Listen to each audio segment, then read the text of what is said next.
Chapter 5166. The Princess Consort of Jing, Shi Yongyan, was so angry that she felt dizzy. She sat on the armchair and pursed her lips, her sharp eyes shooting mercilessly at the person who spoke. Lin Wan was so frightened that she almost jumped up from her stool. She hastily shrank to Mo Shikong's side and tightly clung to his sleeve, calling out pitifully, "Your Highness. Shi Yongyan, enough is enough." The man reached out and wrapped his arms around his beloved concubine's waist, glaring fiercely at Shi Yongyan. Shi Yongyan couldn't help but laugh out loud. As she laughed, tears flowed down uncontrollably. "Mo Shikong, sooner or later, you will be harmed by these people. There's no medicine for regret in this world." Today, she said these words and was unwilling to say anything else. Shi Yongyan threw down these words and immediately got up to leave. Su Shitao burst into tears and shrieked, "Big brother, look at sister-in-law, look at what my sister-in-law said. Is our family a plague? Don't we have the right to stay in the Prince of Zhang's Fu? Younger sister, don't cry. The Princess Consort didn't mean it that way." Lin Wan hastily stepped forward to coax her. However, Su Shitao didn't give her any face and even flung her hand away in disdain. "Lin Shi, you're just a concubine. What are you doing in my room without any manners? Is this young lady's boudoir a place where a lowly person like you can enter?" Lin Shi seemed to be frightened. She stood up from the bed and retreated a few steps, one hand clutching her stomach as she looked at Su Shitao with teary eyes. "Tao, Mo Shikong berated and stepped forward to support his beloved concubine. Su Shitao pounded the bed and shouted angrily, "Big brother. You actually yelled at your own younger sister for this shameless concubine. This woman came to our fu with no status and a pregnant belly. Do you know that the streets and alleys outside are all talking about your romantic affairs? Everyone is laughing at our Prince of Zhang's Fu. How do you want me, an unmarried girl, to find a good family to marry in the future? Others think that our Prince of Zhang's Fu is foul and full of shameless sluts." "Shut up." Mo Shikong was so angry that smoke was coming out of his head. His younger sister's words were like a slap to his face. Moreover, it was a series of slaps that burned his face. "Wowo, Your Highness, this concubine cannot live anymore." Mrs. Lin called out coquettishly and threw herself into Mo Shikong's arms. While rubbing her eyes, she cried, "This concubine actually insulted an unmarried miss like this. This concubine can only take my child to die with me. Wowo, no one is willing to give this concubine and my child a way out." Mo Shikong hurriedly hugged her waist lovingly and whispered, "Warn her, don't be sad. Sister is just spouting nonsense. Don't listen to her nonsense." As soon as he finished speaking, he glared angrily at Su Shitao and shouted sternly, "Tao, you're really too presumptuous and audacious. Big brother already told you not to provoke that Crown Prince Consort, but you just didn't listen. Now that he's beaten up like this, he's not even willing to settle down even though he's bedridden. Your eldest sister-in-law is right about a few things. The Count of Huainan was fined his salary and suspended from court by the emperor. Big brother was also implicated by this matter. The incident in Guangnan City was a warning from the emperor to your big brother. If there's a next time, your big brother may also be unlucky. So you really have to cultivate your body and mind well. Don't make trouble again. During this time, stay at home and don't go anywhere." Chapter 5167. The next day, the sky was clear and the sun hung high above the treetops. Early in the morning, the little crown princess led a group of children to the imperial garden to stretch and do some morning exercises. Mo floated around her twice and kept circling around her. Arbor stopped what he was doing and tilted his head to look at her. "Do you have something to say to me?" Mo, who was floating around, nodded with a dazed expression. Arbor waved at her and asked her to sit beside him. What do you want to say? Why don't you try using my gold-beaded talisman pen and see if you can write on the jade talisman? Mo's ability to express herself was very problematic. She seemed to find it difficult to express what she wanted to say. Arbor wanted her to see if she could write down her request directly. Upon hearing this, the dazed Mo-ji repeatedly nodded her head. She circled Xiao Mu in circles and finally found a home for her.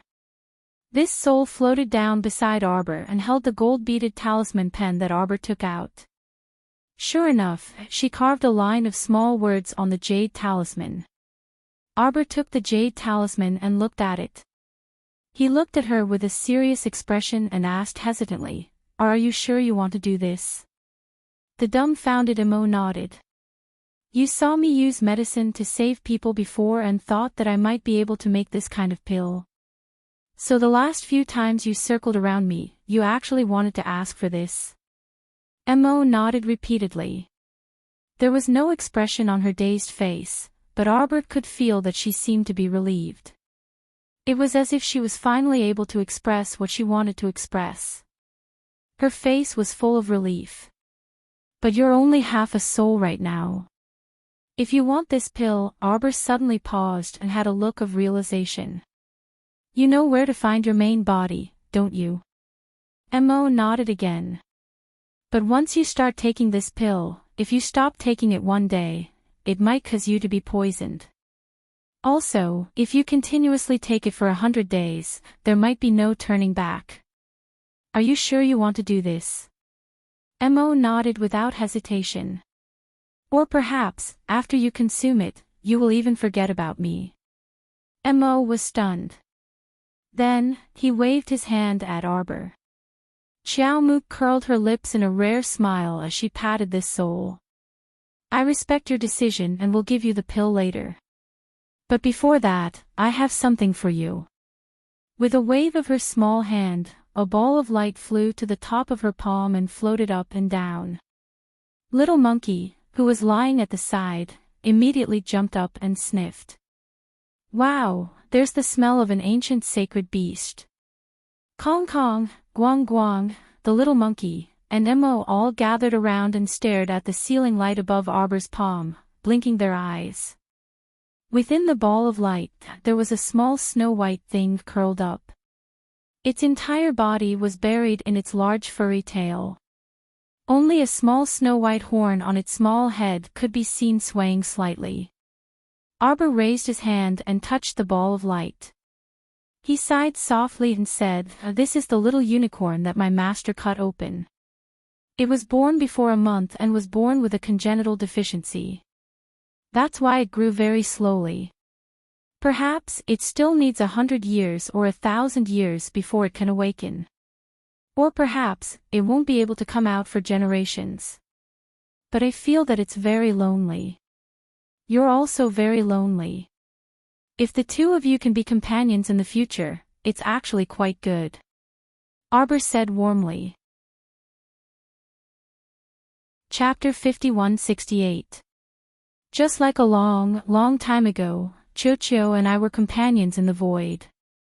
It's really hard to survive alone in such an empty place like the void. It's much better to have a companion by your side. Regardless of whether it could speak or not, regardless of whether it could wake up or not, as long as there was something by her side, she would at least feel that there was an end to her path. There was still some hope in life, wasn't there? Just as Arbor finished speaking, a small emerald head popped out from behind her neck. Chio, who was rocking back and forth with 2 tender leaves on its head, called out, "Master, don't be sad. Chio will always be by your side." Why did Chio feel like someone was holding its head and lifting it up? Its 2 black beady eyes kept blinking upwards. After looking for a while, it realized that Crown Prince had arrived at some point and was currently holding it up and throwing it behind his back. Chio hurriedly used its 2 thin branches to hook onto his collar and hung it on the back of his neck. It huffed and puffed, Master, Crown Prince was a bad silver. Every time he saw Cho-Cho by the little master's side, he liked to throw it out and kick it out. Moe reached out to take the little unicorn's ball of light and held it in her hands. When her dazed face turned towards Arbor, she tried her best to squeeze out a stiff expression that didn't look like a smile. Arbor said expressionlessly, "This soul fragment of yours isn't like the main body. There's no need to force yourself to make a difficult expression." Moe hurriedly restrained the strange expression on her face and nodded repeatedly. She held the little unicorn and gestured with her hands. Little Monkey said from the side, "Big sister, my sister said that she also wants to give you something in return." "There's no need." Arbor's face was stoic as she said expressionlessly, "Your sister is penniless now. The Sun-Moon's secret realm that she used to live in is now with me. What else could she have? What could she give?" Hee hee. Little Monkey hurriedly gestured at Moe and nodded repeatedly. "Big sister, you're right. My sister is a pauper now." Arbor glanced at Moe and saw her holding the ceiling light with both hands with a dazed expression. He couldn't help but facepalm. Moe laughed and said, "If you give it to her, she will only praise you like this. Don't tell me you want her to be like this for the rest of her life, holding on to this little unicorn." Arbor muttered, "It's so hard for me. I'm really worried about this dumb little fool." After pondering for a moment, she took out a jade tablet from her pocket and tossed it onto Moe's body. A red string was attached to the jade tablet and slowly hung it around Moe's neck. Arbor heaved a sigh of relief and said to himself, "Although it's only half a soul, it's still a powerful soul. It can still use the storage talisman." She instructed Moe to put the little unicorn into the storage talisman first. After doing all this, Moe lowered his head and caressed the jade talisman around his neck. He fondled it lovingly. "Why can a soul like her touch the storage talisman that you drew?" Moe couldn't help but ask curiously. "In the past, I couldn't see people with soul bodies. However, I can still touch this half-soul body of hers. How do I explain this?" Arbor pursed her lips and said with a rueful expression, "This is probably what they mean by, the 3,000 great Daos are all connected by a mysterious force." Little Monkey nodded profusely at the side. Big sister's meaning can be explained with one word, fate. Moe nodded and laughed loudly. Chapter 5169.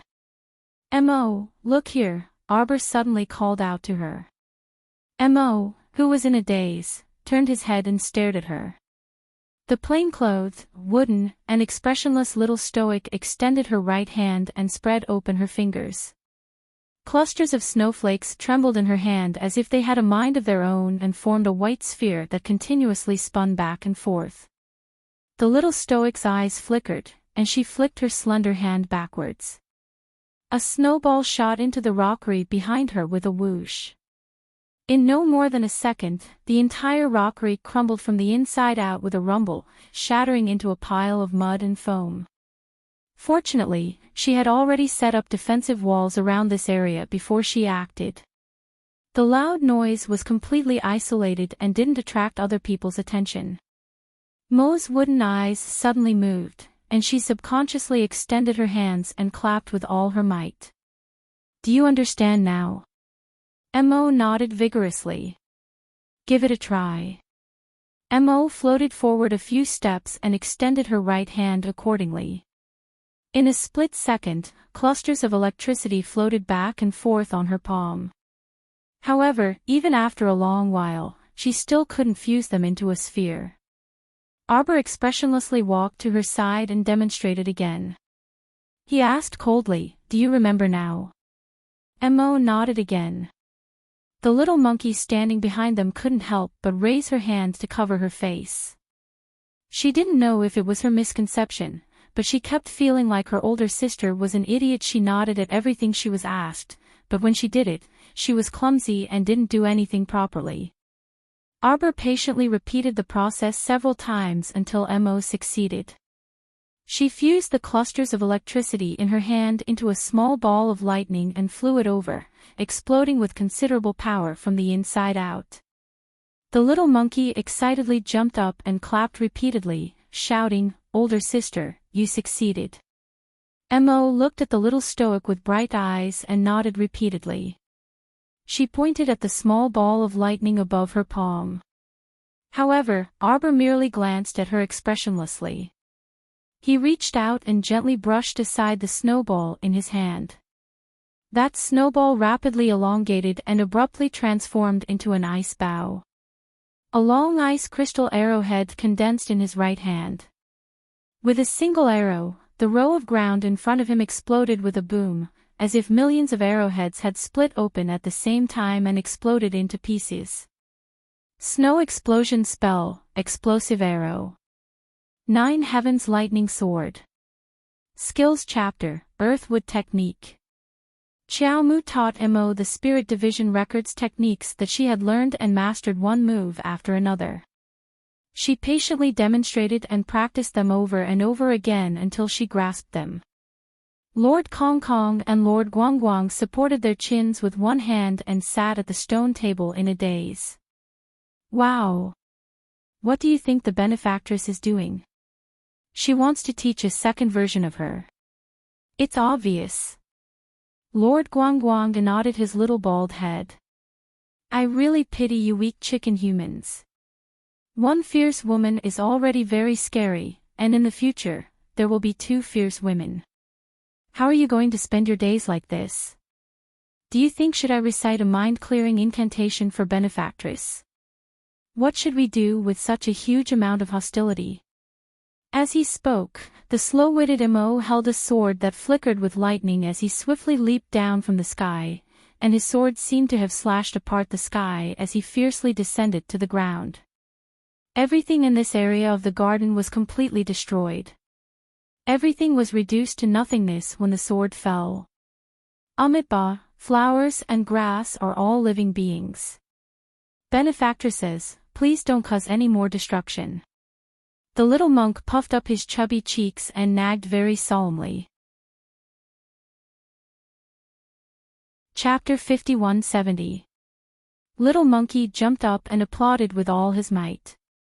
Although his sister was a little stupid, she was born with outstanding talent.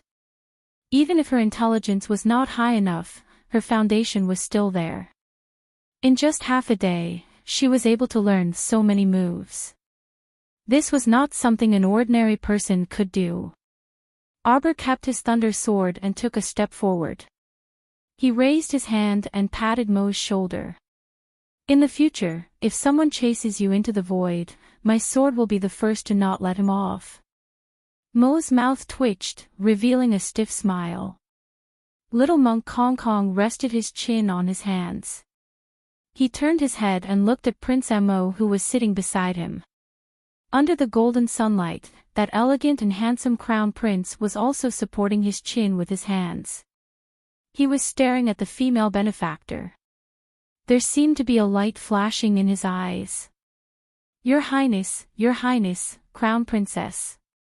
Kai Xiao hurriedly walked along a small path and called out while looking back and forth. Arbor waved his hand and removed the defensive barrier. Kai Xiao turned her head and saw everyone appearing in front of her. She also saw the ruins of the rockery and the flower bed. She opened her mouth so wide that she could stuff a duck egg in it. Heavens, the crown prince and his wife, this early in the morning, said that they were going to take a stroll in the garden. They actually raised a corner of the garden to the ground. Let's go back and have lunch. Little Monkey jumped up and raised his little hand to cheer. Mo floated 2 steps forward and tilted her head to look forward. She saw that under the light of the sun, a beautiful woman in plain clothes was walking beside the crown prince. The fragrance of the 2 plants was like the background of a painting. In an instant, it was as if it could be frozen into eternity and could never be forgotten. Friend. 2 words floated in her heart. Close friend. After the song ended, the leaves in the garden rustled down. The woman left the zither and stood up to bow to the roof in front of her. She stood there silently for a long time. For a long time, there was no sound in the garden. Only the cold wind brushed past her face. The woman in thin clothes slightly lowered her head. She did not make any sound. Until an unknown amount of time later, a faint voice came from the roof. "You can leave." Only then did the woman raise her head slightly and call out, "Young master." Young master Omega Kotoku glanced at her coldly. Just this icy glare made Miss Ran swallow her words. After bowing, he turned around and left the garden. Axion lay on the eaves and looked up at the dim starry sky. Holding a wine pot in one hand, he looked into the dark night with a cold gaze. Duguling floated to his side and sighed. "What should we do? I received the exact information today. That king of Duoluo is completely useless now. I don't know if he's gone crazy or if he's lost his mind. In any case, he can't be used anymore. Many of the men we sent out have been encircled by the Crown Prince's men in the past 2 days, and there have been many casualties. Do you think there's a need to continue? I just didn't want him to be so happy."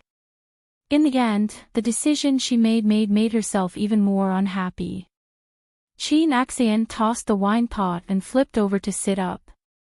He drew a long sword with one hand and flew out of the room. He brandished his sword in the room to vent the anger in his heart. "If we attack the Imperial City now, what do you think our chances of success are? With the resources and connections we have now, there's a chance of success, but the ancestor hasn't given the order. His theory of nibbling is already unrealistic." Chapter 5171. Right now, the heavenly fate has been exposed, and several underground bases have been destroyed. If we continue to develop according to his method of encroachment, we will be defeated one by one sooner or later. Omega Kotoku young master stabbed the camphor tree in front of him, leaving a deep sword mark on the tree. Second young master wants to. Duguling stood behind him with a frown on his face. Acting on his own. Ha! Omega Kotoku young master sneered and put away the sword in his hand. He turned to look at Duguling and said indifferently, "Ancestor is old in the end. Many of his decisions are no longer suitable due to the changes in the times." He raised his head and covered his eyes with one hand. He squinted his eyes and looked at the dim starry night sky. Just like many things, if you don't fight for them, you won't be able to get them even if they're placed in front of you. The pill hall's mutated pill is rumored to be in the final stage of development. Omega Kotoku young master's eyes flashed with a trace of ruthlessness. "Go and get one. Young master. That person inherited the power of the ancient Mo Lien. If we don't rely on external help, how can we defeat him?" Duguling hurriedly bowed and said, "Please reconsider. This mutated pill was no joke. Once consumed, the young master might not have a high chance, but there was a 1 in 10,000 chance that he would turn into a corpse puppet." Of course, with the young master's talent, he didn't believe that would happen. At most, the young master would awaken a special ability. "Look at little 5, isn't he doing well now?" Omega Kotoku young master smiled faintly. "Say, since we're close to him, why don't we try it first?" Axion," Duguling called out helplessly. Axion raised his hand to stop him from continuing and turned to walk out of the garden. "Tomorrow at this time, I want to see a level 5 mutated pill." Duguling was silent for a moment. In the end, he didn't call out to him and watched him leave. The next evening.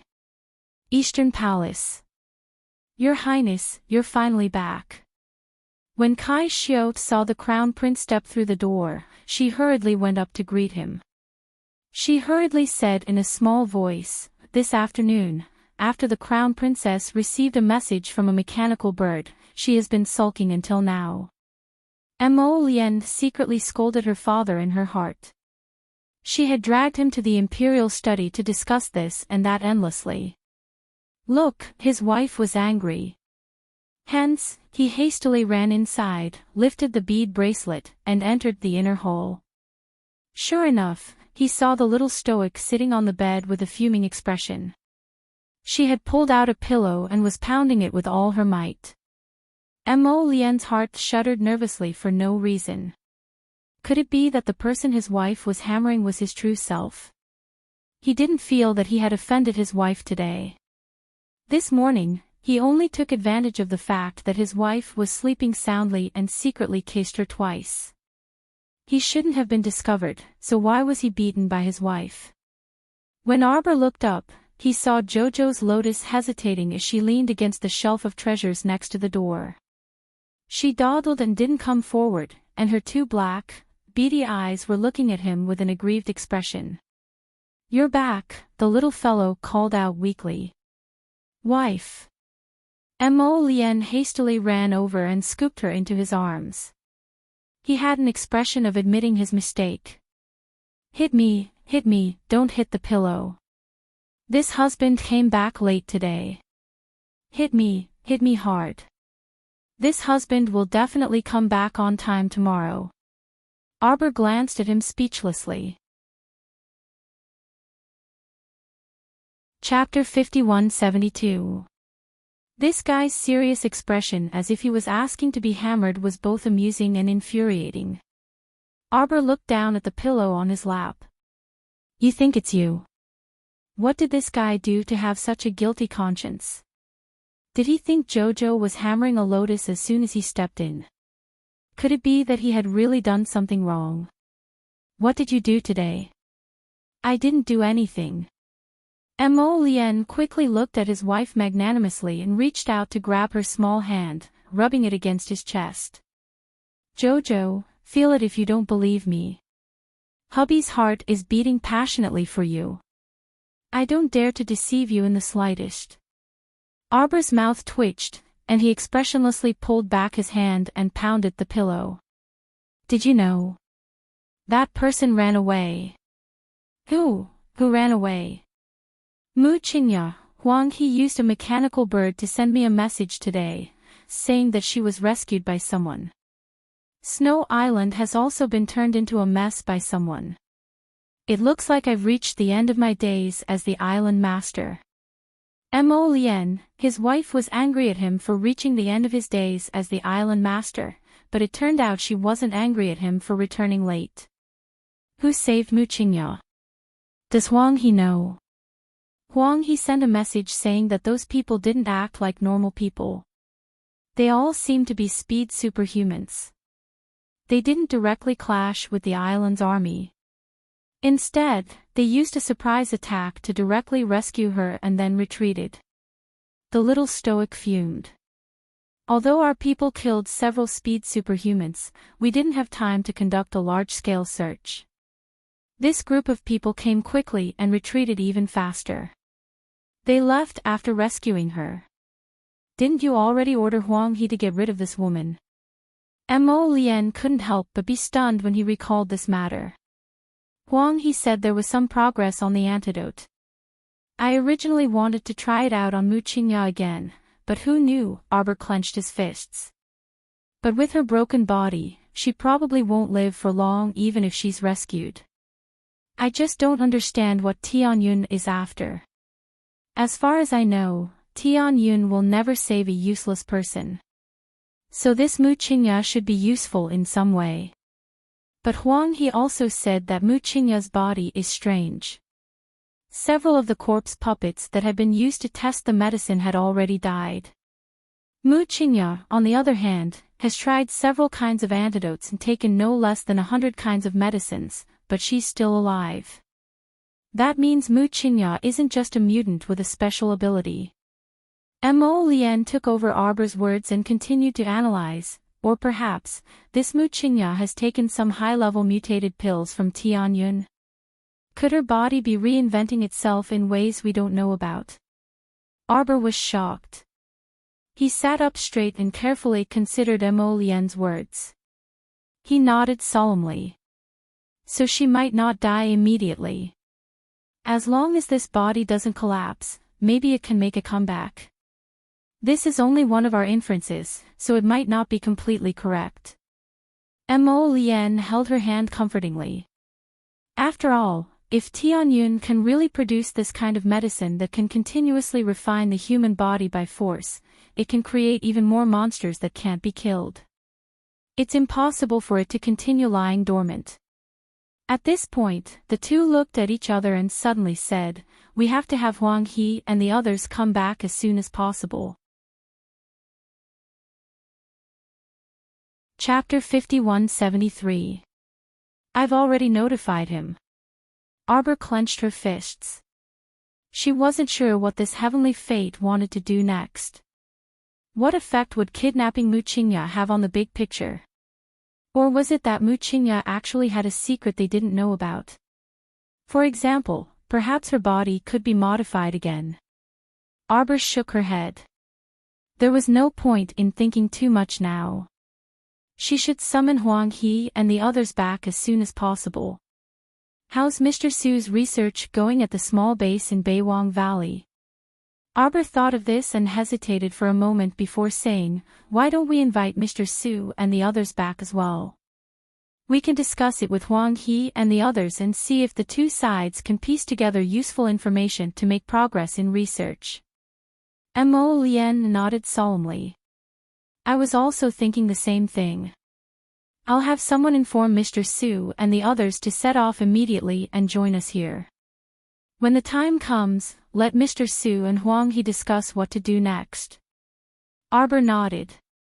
We can have the people who killed the heavenly fate come back in batches. Arrange for them to be gathered at Duan Yu's place first. We'll see when the time comes. Previously, the Heavenly Fates people attacked Songzhou, so they didn't know what they would do next. Arbor hoped that they could deal with the Heavenly Fate again while ensuring everyone's safety. There shouldn't be much time left for them to use. The Heavenly Fate's recent actions all indicated that they might not be far from a large-scale outbreak. Have every city prepare for security. Arbor said expressionlessly. Pay special attention to protecting the water sources. Okay. The people of the city defense team have to patrol 24 hours a day without stopping. This is especially true for those who are transmitting messages and setting up defenses on the drum towers. Every defense point has to be under constant surveillance every minute. Prince Mo nodded repeatedly. Have His Majesty give the order to cancel all unnecessary gatherings. Arbor said coldly, have those orioles and swallows stay at home peacefully and don't cause trouble in front of me. If they have nothing to do, gather them and go dig a moat or build a wall or something.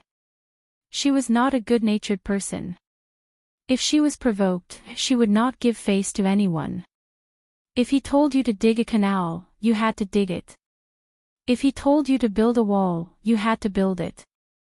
Don't even talk about a delicate young lady. Even if the Heavenly King himself came, you had to build it when Jojo told you to. All right, my wife. I will explain everything to our father. Prince Mo smiled and nodded. He thought to himself, my wife is really awesome. She's so comprehensive in everything she considers. In this way, the workers digging the canals and building the defensive walls would definitely not run out. The rear could be replenished at any time. The next day, a protective notice was posted in the central square. The defense level of Dragon Flame City had been raised to the highest level. Entering and exiting the city gates had to be checked, and the transmission of messages had also begun to become tense. More people were assigned to guard the water source area of the entire city. A smokeless war had been quietly arranged without anyone knowing about it. On the other side, Huang He gathered a group of alchemists on the snowy island and led them to board a large ship. He turned his head and glanced at the island they had stayed on for many days.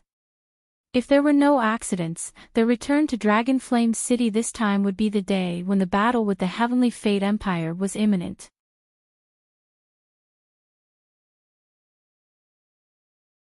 These few days, the Doe family head, who lived near the East Peak Mountain, was scared out of his wits.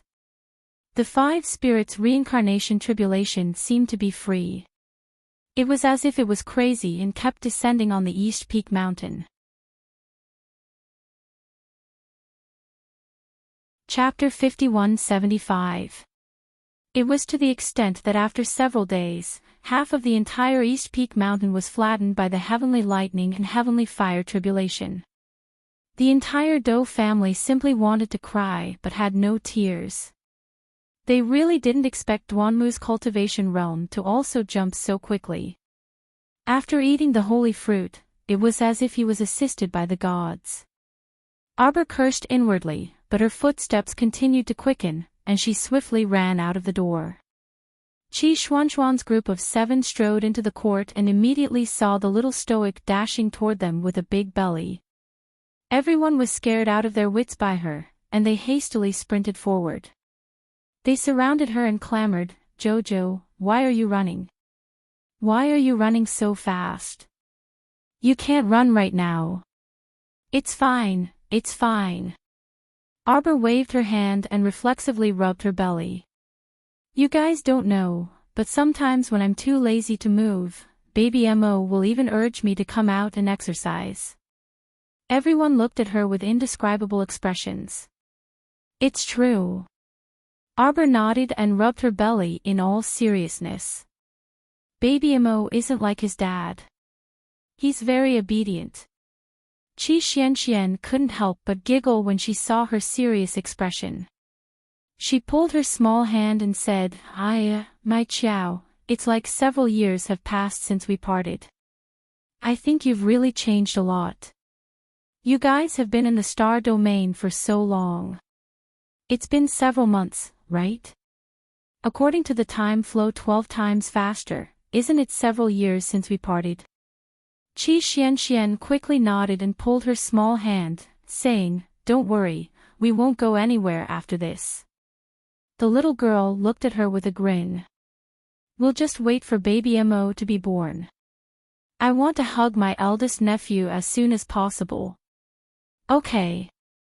When Wei Ziqin entered, she happened to see a group of young men and women chatting and laughing around her precious daughter. She quickly walked up and said with a smile, "Jojo, your friends." Qi Xianxian turned around and greeted with a smile, "Hello, Auntie." "Hello, Auntie." "Hello, hello." Wei Ziqin grinned from ear to ear. "Since your friends are here, let's sit down together." Due to the recent ban issued by the imperial court, no one dared to go out for gatherings or meals. The various families would secretly hold a banquet in their own mansions so that their families could gather together to celebrate. The Qiao residents originally wanted to do the same.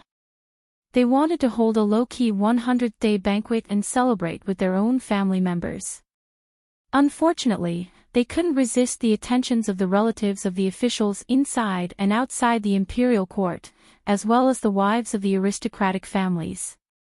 Many honored guests came uninvited, and the ceremonial carriages sped away like a wisp of smoke from the mansion's entrance on Changle Avenue. Even after turning a corner, there was still no end in sight. Fortunately, there were plenty of ingredients in the house, and the servants were diligent, so it wasn't like they didn't have anything to eat at the last minute.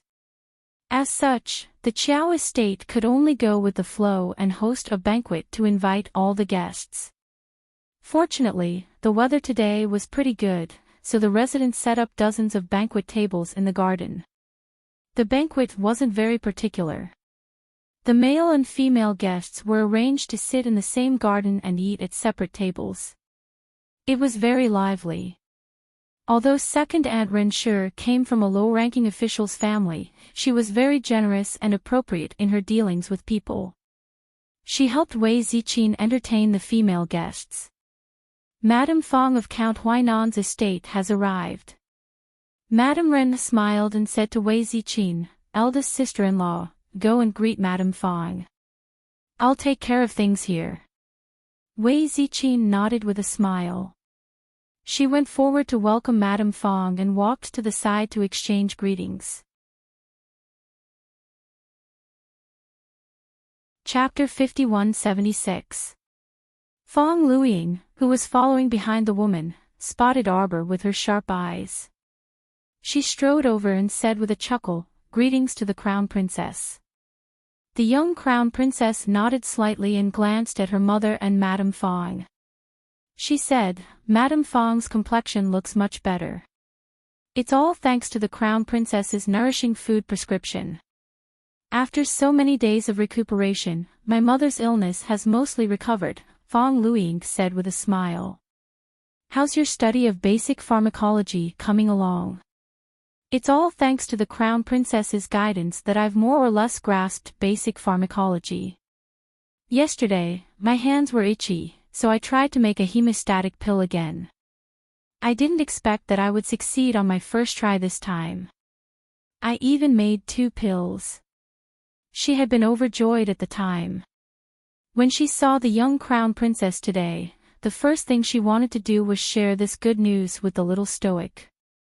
The little stoic nodded expressionlessly. "Since you want to walk the path of pills, you have to continuously study."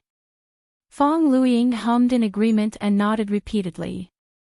"I will continue to work hard." Amidst the festive and lively laughter, Seichi hurried over and leaned over to whisper something into the young Crown Princess's ear. The little stoic's unperturbed expression shifted slightly, and she asked absent-mindedly, "Where is he?" "He's outside. Our people stopped him." "Let him in," the young Crown Prince Consort said with a cold expression. Tianyun actually sent people to deliver gifts to the Chao estate. Since they dared to send gifts, she, Arbor, wasn't someone who didn't dare to accept them. Following the sound of bright laughter was a familiar face from Arbor. She was dressed in a bright red robe, and her hair was not tied up or tied. She was very confident and at ease as it scattered behind her back. Tianyun Star Picking Hall's hallmaster, Duguling. Following him in was a row of people holding red brocade boxes of various sizes. There were about a dozen or so people, and all of them were dressed very jubilantly with red streamers tied around their heads. The guests looked at each other in dismay. At first, they couldn't figure out the situation. "Little stoic, we meet again." Duguling smiled and waved his fan. He tilted his head and looked at Arbor. "Long time no see. I missed you. Today is the Chiao Residence's 100th day banquet. Our young master misses you so much that he sent me here to deliver a gift. I didn't know what kind of gifts would suit your taste, so I casually picked some. I hope you like them." Just as the little Crown Princess was about to lose her temper. Unexpectedly, the little stoic expressionlessly nodded and waved her hand, saying, "Put it away." Fuck, this little stoic truly accepted anyone's gift. They looked at the handsome young man in bright red clothes in front of them. He didn't seem to have good intentions. Why didn't the little Crown Princess teach him a lesson? "Since you gave me a gift, I won't beat you up today." Scram. The little Crown Princess said expressionlessly. Everyone was speechless. Duguling restrained himself, and his mouth secretly twitched. Soon after, he coughed lightly and said, "I have a special gift for you. Do you want to see it?" Arbor's small stoic face stared coldly at him with her grape-like eyes. "Tell me everything in one go." So much nonsense and so clumsy in giving gifts. It was annoying. Duguling coughed and opened the lid of the box, revealing 2 bloody fingers. Everyone jumped in fright and cried out in alarm. The little stoic's eyes chilled, and in the blink of an eye, she opened the thunderclap sword and held it in her hand. Her icy voice seemed to spread out from the depths of hell. "Are you seeking death?" Chapter 5177. Ayayaya, don't hit me first. Take a good look at whose finger this is. Duguling cried out with an aggrieved expression, "This is truly a special gift, stoic face. Take a good look." The little stoic couldn't be bothered to look at those 2 bloody segments. She only felt that they stung her eyes. This guy dared to do this at her little nephew's 100-day banquet. If she didn't beat him to death, people would think she had a good temper. Unexpectedly, Duguling took a step forward and insisted on showing her the brocade box. Quickly take a look, quickly take a look. This is the finger of your great enemy. It's true, it's true. I'm really not lying to you. Take a look. Arbor paused in his action of slashing with the thunderclap sword, and a faint, sharp glint flitted through his eyes. Mu Qingya. When she spat out these 3 words, her chilly voice fell into everyone's hearts. They intuitively felt like a string of ice beads rolling into a bead tray, crisp and clear. Her first thought was Mu Qingya when it came to her great enemy. There weren't many people in this world who could be considered her great enemy. The only one who escaped recently and fell into the Heavenly Fate Empire's clutches was this person. However, she saw Duguling looking at her with a grin and an approving expression. I knew the little stoic was the smartest person in the world. Could it be that he really guessed correctly? Arbor's gaze shifted slightly, but his small face didn't show much emotion. The young sir said that he also didn't know that the old man would send people to kidnap Hall Master Mu. In his heart, he felt very apologetic. Stoic, we didn't send people to do this. The little stoic looked at him expressionlessly. You ran here especially to explain this matter. Even if you didn't do it, it was your Heavenly Fate Empire. You're all jackals of the same lair. When the 2 words, Heavenly Fate Empire, entered their ears, all of them exhaled in unison. They all looked incredulous as they glared at Duguling. This red-clothed young sir was actually a person of the Heavenly Fate Empire? Currently, His Highness had already ordered a manhunt for people of the Heavenly Fate Empire in the entire Dragonflame City. Who would have thought that this young master's guts would be so bold? As a person of the Heavenly Fate realm, instead of hiding at home, he actually dared to appear at the Qiao Estate's 100-day banquet. He even bowed so much to the Crown Princess. Everyone couldn't help but look at the young Crown Prince Consort in puzzlement. They all secretly thought, the Crown Prince Consort and this young master of Tianyun seemed to be very familiar with each other. Could it be that they are acquaintances, or even friends? Everyone stole a glance at the young Crown Princess.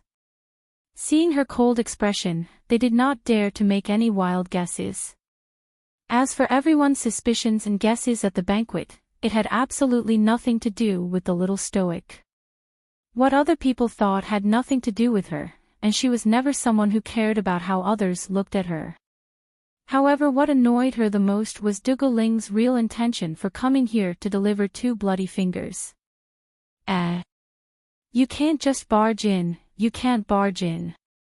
Outside the courtyard, several servants' shouts could be heard, accompanied by the sound of hurried footsteps. Stop! The royal guard standing guard around the Qiao estate promptly appeared at the courtyard's entrance and blocked the group of people who were hurrying over. How dare you block our holy maiden's path? Go away! Following that shout, the 2 guards of the Qiao estate were sent flying through the air with a slap, crashing straight towards the banquet. All the guests couldn't help but gasp in surprise. Chapter 5178. Just as the 2 men were about to crash onto the banquet table, 2 black figures suddenly appeared and swiftly grabbed the legs of the 2 guards. Both of them jumped back and steadied the 2 guards. Only then did everyone let out a collective sigh of relief. The 2 guards were a little frightened. Even though they had steadied themselves, their faces couldn't help but turn pale. Ah, someone's here to cause trouble. Duguling hurriedly moved to the side and patted his chest, pretending to be frightened. The little crown princess turned to look at the arched entrance of the court with a frosty expression. She saw a group of people crowding around a white-clothed woman, weapons in their hands. All the guests hurriedly stood up and gathered towards the center. Everyone looked at these uninvited guests with an indescribable panic. The atmosphere was suddenly filled with a tinge of tension. Both sides silently raised their guard. Jojo. Second Adrin hurriedly pulled on her sleeve and looked at the intruders with surprise. Who are you people? Why have you barged into our Qiao estate? Qiao Zhongbang and second Uncle Qiao also asked with a cold expression, Who are you? State your name. This is our holy maiden of Zhaoguang. A woman in a green dress with a cold expression strode to the front of the group and coldly glanced at everyone. She raised her chin high and spoke slowly, The holy maiden is here. Why hasn't anyone come forward to greet her?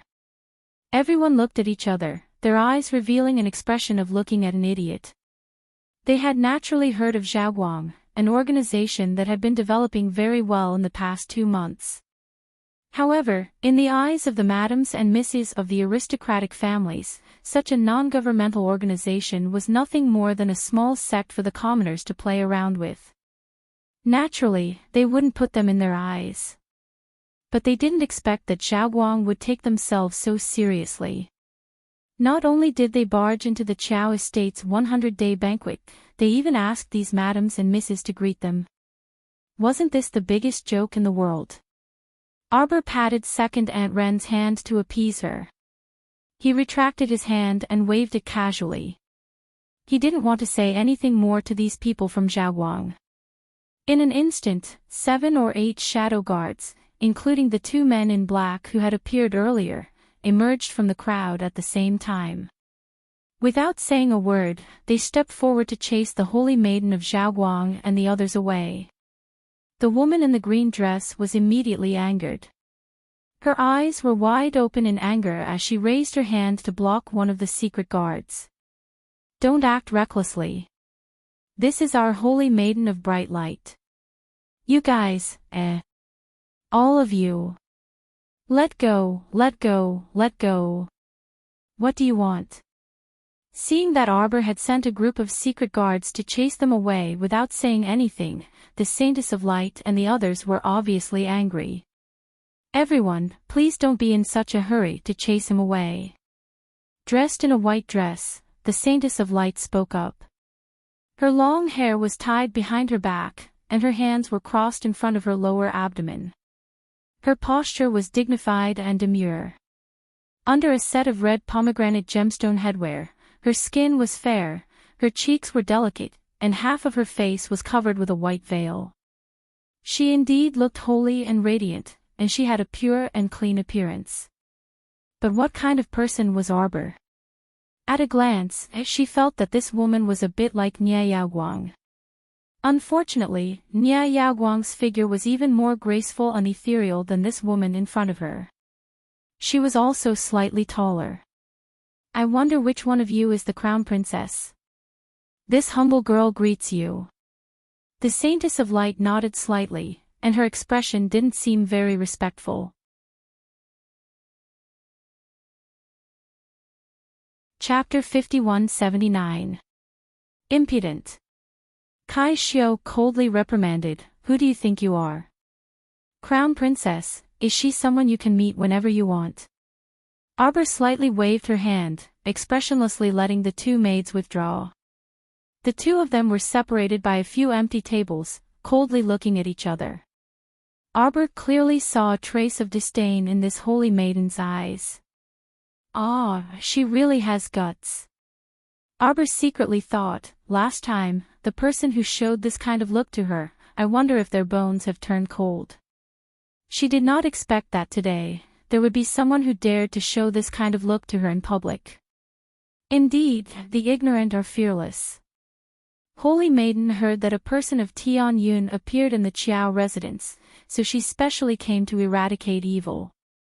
Unexpectedly, when she saw it with her own eyes, she was really shocked. The green-robed woman loudly said to the crowd. At this time, Holy Maiden Zhaoguang also calmly said, Everyone says that the Crown Princess and Tian Yun are irreconcilable. But I did not expect that on the day of Crown Princess's nephew's 100th day banquet, Tian Yun would send the star-picking hall's hallmaster to deliver such a big gift. Right and wrong, black and white, all lies in the human heart. Everyone has seen it with their own eyes. Whether the crown princess is black or white, it is clear at a glance. Everyone kept quiet out of fear. What the hell, what does this holy maiden Zhao Guang mean? Was it to accuse the crown princess of colluding with someone from the heavenly fate circle? She really has guts. Didn't she see that the ladies of the aristocratic families were all smiling at the young crown princess with a respectful expression? After several small banquets, who knows what the crown princess's temperament is like? If you don't provoke her, with her cold temperament, she will not think of making things difficult for you. If you insist on provoking her, perhaps blood will be spilled on the spot. Clearly, today's banquet was going well at the beginning, but now it seems that there will be an unforeseen event. Everyone silently retreated a few steps, and could not help but look at holy maiden Zhao Guang and her entourage as if they were looking at a fool. Could it be that these people had been living a good life for too long and wanted to stay in jail for a while? Or were they here to provoke the crown princess? What was he after? Could it be that he wanted to make a name for the entire organization by provoking the little crown princess? Just how muddle-headed was their little lousy organization, rushing to court disaster in front of the little stoic crown princess? Based on everyone's understanding of the crown princess, they were afraid that this matter would not end peacefully. After the Holy Maiden of Light finished her impassioned speech, she realized that none of the hundreds of people present paid any attention to her. Everyone retreated a little further, very kindly leaving an open space in the middle for the people of the Radiant Organization. Let Zhao Guang perform and let it continue to court death. As the audience, they just watched silently. Once they received the order from the little crown princess, they could escape at any time and not watch this liveliness of life and death. It wasn't something that could be casually watched. Now that you're watching the liveliness in the Qiao estate, the grass at your grave will probably grow tall next year. Arbor held her sword in one hand and lightly swiped it with her white hand, instantly covering the sword with a layer of sizzling electric current. She pointed her long sword at Zhao Guang and coldly enunciated each word. Today, if you can't defeat me, you will certainly die a violent death. Everyone felt a chill run down their spines as they retreated a few steps out of fear. Defeat me or die, choose. Arbor said coldly.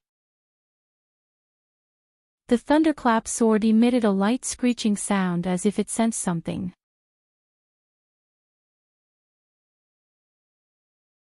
Chapter 5180. As the Holy Maiden's closest maidservant, the woman in the green dress was clearly already completely dumbstruck. No.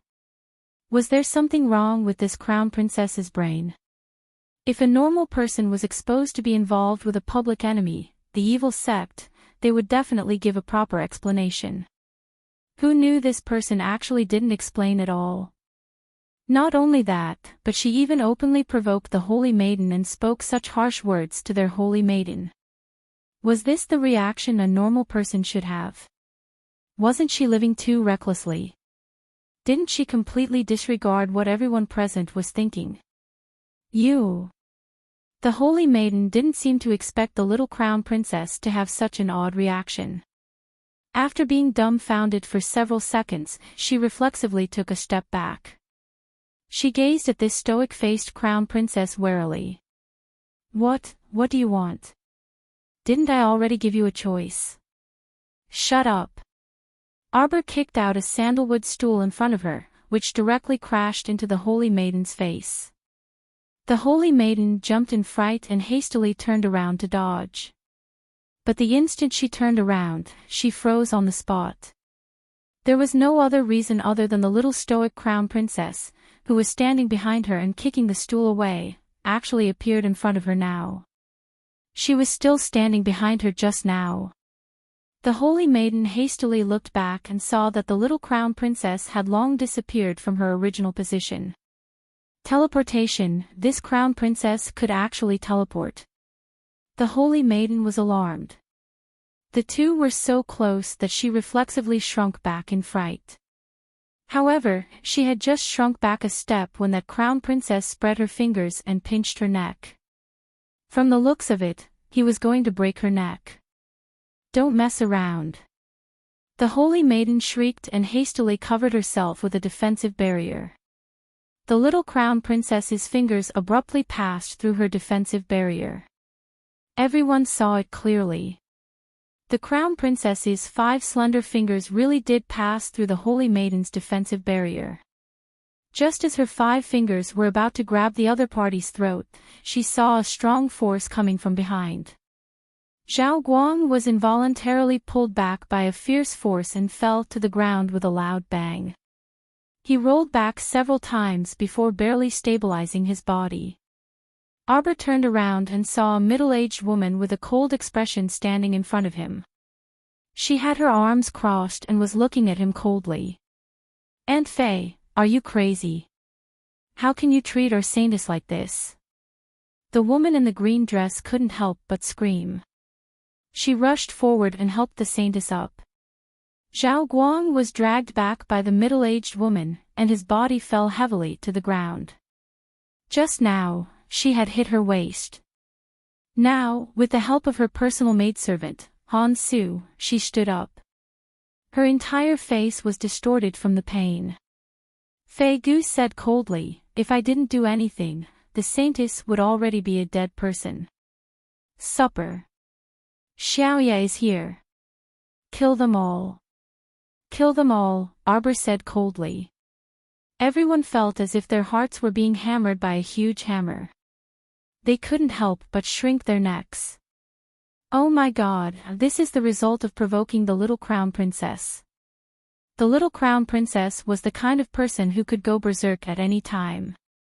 They couldn't afford to provoke her. "Crown princess, please wait a moment." The middle-aged woman, Aunt Fei, hurriedly said. "You people of the Holy Maiden are in charge of everything. How dare you meddle with our crown princess? You can't blame anyone for your own death."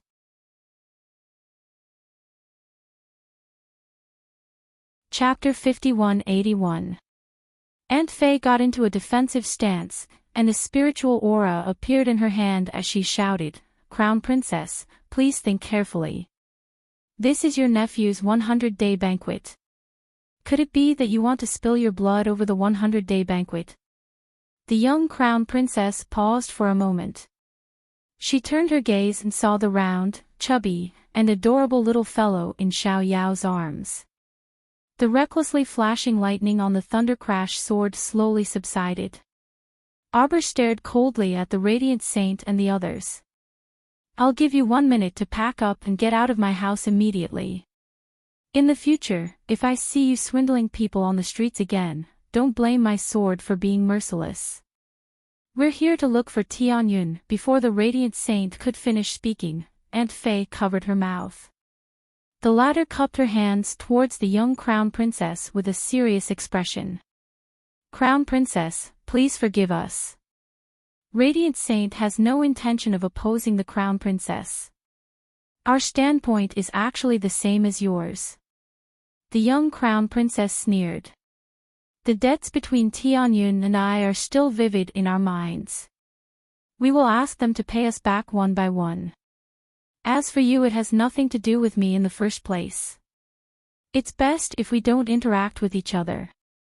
If any of you insist on provoking me, I will let you know how red tomorrow's flowers will be. How beautiful tomorrow's sunset will be. Why aren't you scramming?" The young crown princess coldly shouted with a stoic expression. Aunt Fei took a deep breath and nodded slightly. Just as she was about to drag the radiant saint away, she suddenly heard a strange roar from behind.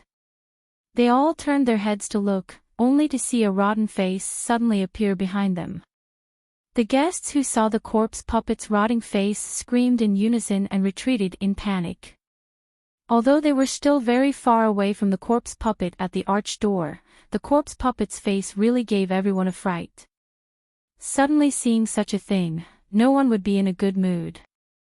especially when that thing actually pounced forward and wrapped itself around a member of the Radiant Light. The bright light female disciple screamed in fright, her face almost sticking to the corpse puppet. The madams and young misses almost fainted when they saw this scene. Putting themselves in their shoes, if it was their true body that was in close contact with this corpse puppet, they would be scared to death. He could not help but sympathize with that female disciple of the Bright Light School. This woman looked to be in her early 20s, yet she was bitten by a corpse puppet. Her life was over. How pitiful. Quick, pull this thing away, quick. Saintess Xiao Guang said angrily with a cold face. More than 10 male and female disciples of the Radiant Light sect took out unique iron hooks from their inner worlds and threw them out in unison, hooking the corpse puppet from all directions. The iron hook pierced through the skeleton's limbs and firmly hooked onto it. Because the corpse puppet's 2 arms were hooked by several iron hooks, it finally let go of the woman it was gnawing on. "Oh my God, it's already gnawed beyond recognition," a madam from an aristocratic family blurted out. Everyone looked over and saw that the Radiant Light female disciple who was being gnawed on by the corpse puppet just now was lying on the ground on the verge of death. Her nose seemed to be gasping for air. It looked like she was about to die.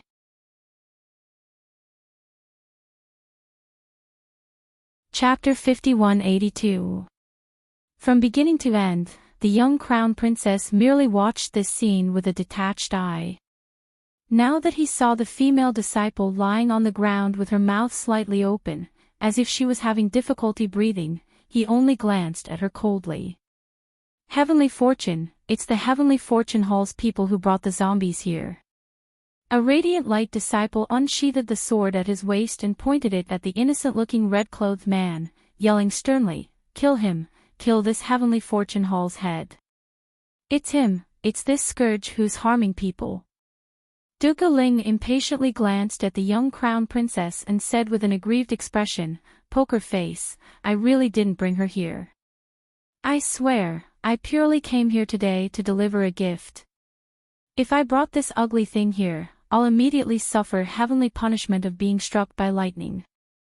Duke Ling raised 3 fingers above his head and swore with conviction and conviction. Arbor coldly glanced at him, then shifted his gaze to that female disciple. "Come, seize them all. This princess has changed her mind. These people repeatedly came to her residence to cause trouble. If she didn't deal with them on the streets, then anyone could come to her Chao estate to cause trouble in the future. There really wasn't the slightest bit of discipline. Furthermore, their acting was so fake and lousy that she really didn't have any interest in continuing to watch. If you wanted her to explain things to others, it would take a lot of effort. She didn't even want to think about it. She simply didn't waste words with you when she gave orders. What do you want to do?" The Radiant Light Holy Maiden couldn't help but panic, and she vigilantly stared at Xiao Ye's entourage, who were approaching step by step. "Don't mess around, I'm warning you. Crown Princess, as expected, you colluded with the Heavenly Fortune Hall long ago." The Radiant Light Holy Maiden said angrily, "Otherwise, why would the Heavenly Fortune Star-Picking Hall's Hall Master come to the Chao estate to deliver gifts for no reason? Tell us, you should give everyone an explanation. I see that you two have a good relationship. Don't tell me that you two are close friends." The Holy Maiden of Light asked harshly. Her eyes under the veil looked very righteous. Aunt Fei frowned. Just as she was about to say something, the green-dressed maidservant Han Su rushed forward and shouted, "Saintess, please take out the holy fruit and save our suffering sisters." As soon as she finished speaking, the surrounding bright light disciples all knelt down, throwing their iron hooks on the ground and throwing their weapons aside. They formed a circle and kowtowed to the bright light Holy Maiden. "Holy Maiden, please save our suffering brothers and sisters. Saintess, please save us. Saintess, please save us." The guests looked at each other in dismay, not knowing what was going on. Logically speaking, the female disciple of the Radiant sect who was lying on the ground had been bitten to this extent by the zombie. Why were these people kneeling on the ground and praying to their holy maiden to save her? Everyone knew that after being bitten by a zombie, there was a 10% chance that they would turn into a monster. There was no way to save them. If there really was a medicine in this world that could save people bitten by a zombie, then this monster wouldn't seem so scary. However, they saw their saintess looking at them with a compassionate expression. She sighed and said, "My pitiful brothers and sisters of bright light, you have devoted yourselves to the cause of exterminating corpse puppets and saving the world. As the Radiant sect's holy maiden, I will not let my brothers and sisters bleed in vain and die in vain. As long as there is a glimmer of hope to save you, I am willing to do anything."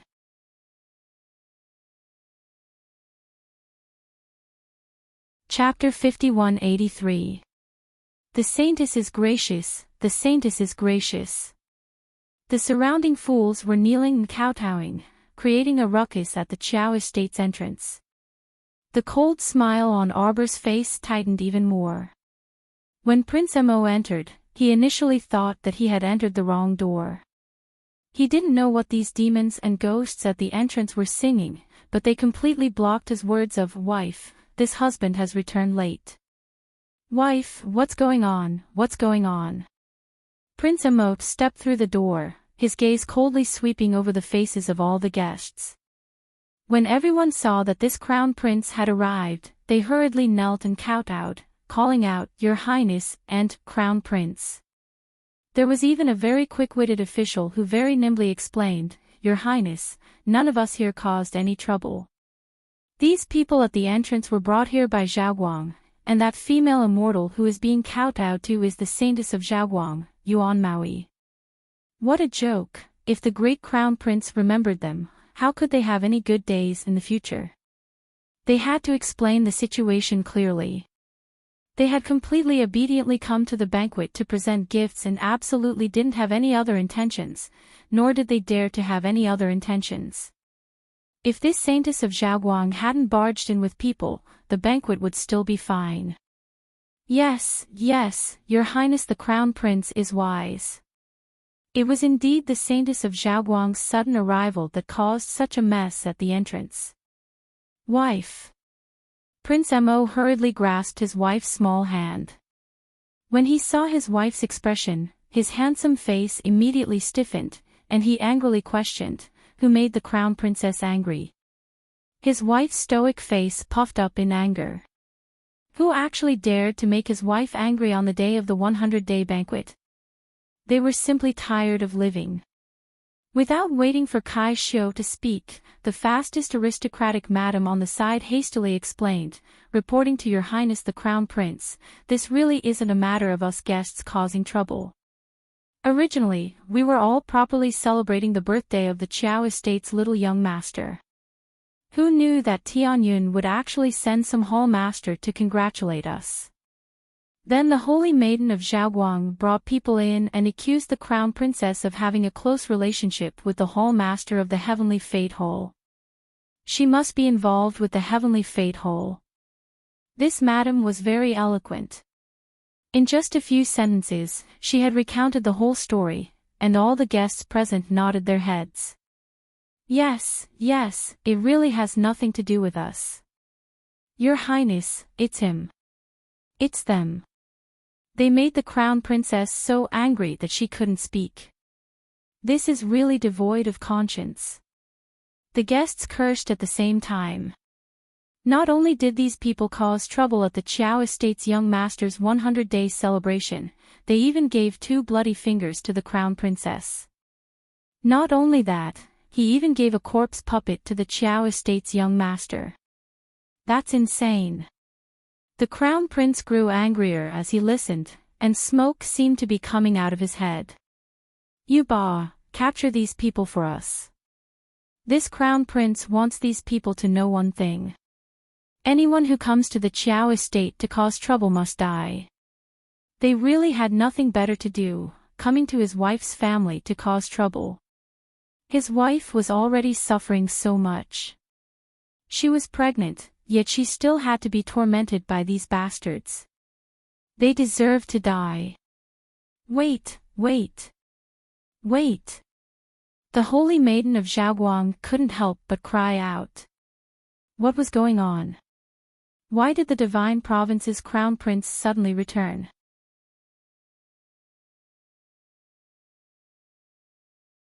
Chapter 5184. Didn't they come to an agreement that they would find someone to delay the crown prince so that he wouldn't be able to return in a short period of time? They had to try their best to finish this show in the shortest amount of time possible. But what was going on now? How could they continue with this show? The crown prince had already appeared, so how could they continue with this show? The Saintess of Bright Light was anxious and resentful. She quickly shook off the hand of one of the hidden guards and continued, "No matter what, Your Highness, please let us save people first." The show had to go on, and it had to go on. Otherwise, it would be meaningless for them to come here today. Us sisters are in danger. We have to save them immediately. These freaking guests were all freaks. They clearly knew what the truth was, and they had personally witnessed the close relationship between the crown princess and the head of the Tianyun Hall. But now, in front of the crown prince, they only knew how to push the bright light out as a scapegoat. They didn't talk about anything else, but said that the bright light had angered the crown princess, so they hurriedly tried to distance themselves from the bright light. Could these people be any more shameless? The Saintess of Bright Light clenched her teeth. She didn't expect that these people from the aristocratic families and the officials were all the same. They didn't dare to go against the little crown princess, so they pushed the bright light out as scapegoats. Shameless to the extreme. Take them away.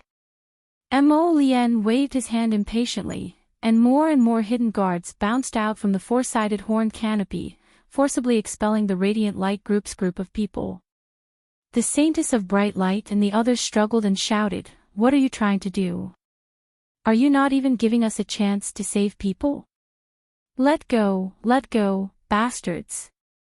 Don't use your status and power to bully good people like us." Ah! The group was beaten to the ground by the Dark Court guards led by Hades Ba, and they struggled with all their might. As the two sides were in a stalemate, the Saintess of Bright Light struggled to climb out of the crowd. She rushed to the side of the Bright Light female disciple who was lying on the ground on the verge of death. She lifted her head with one trembling hand, her face full of tears. Just as a secret guard rushed up, the Saintess of Light suddenly raised her hand and revealed a small white jade porcelain bottle in front of everyone. She shouted, "I have a way to save this sister who was bitten by the zombie. I really need a way." Arbor stared coldly at the woman in front of him with a gloomy expression. Saintess Zhaoguang also knew that her acting was quite stiff. According to reason, if these shadow guards hadn't come up to disturb the situation, it should have been the various disciples of Zhaoguang crying bitterly and begging her to save this sister. Then, she thought about it again and again.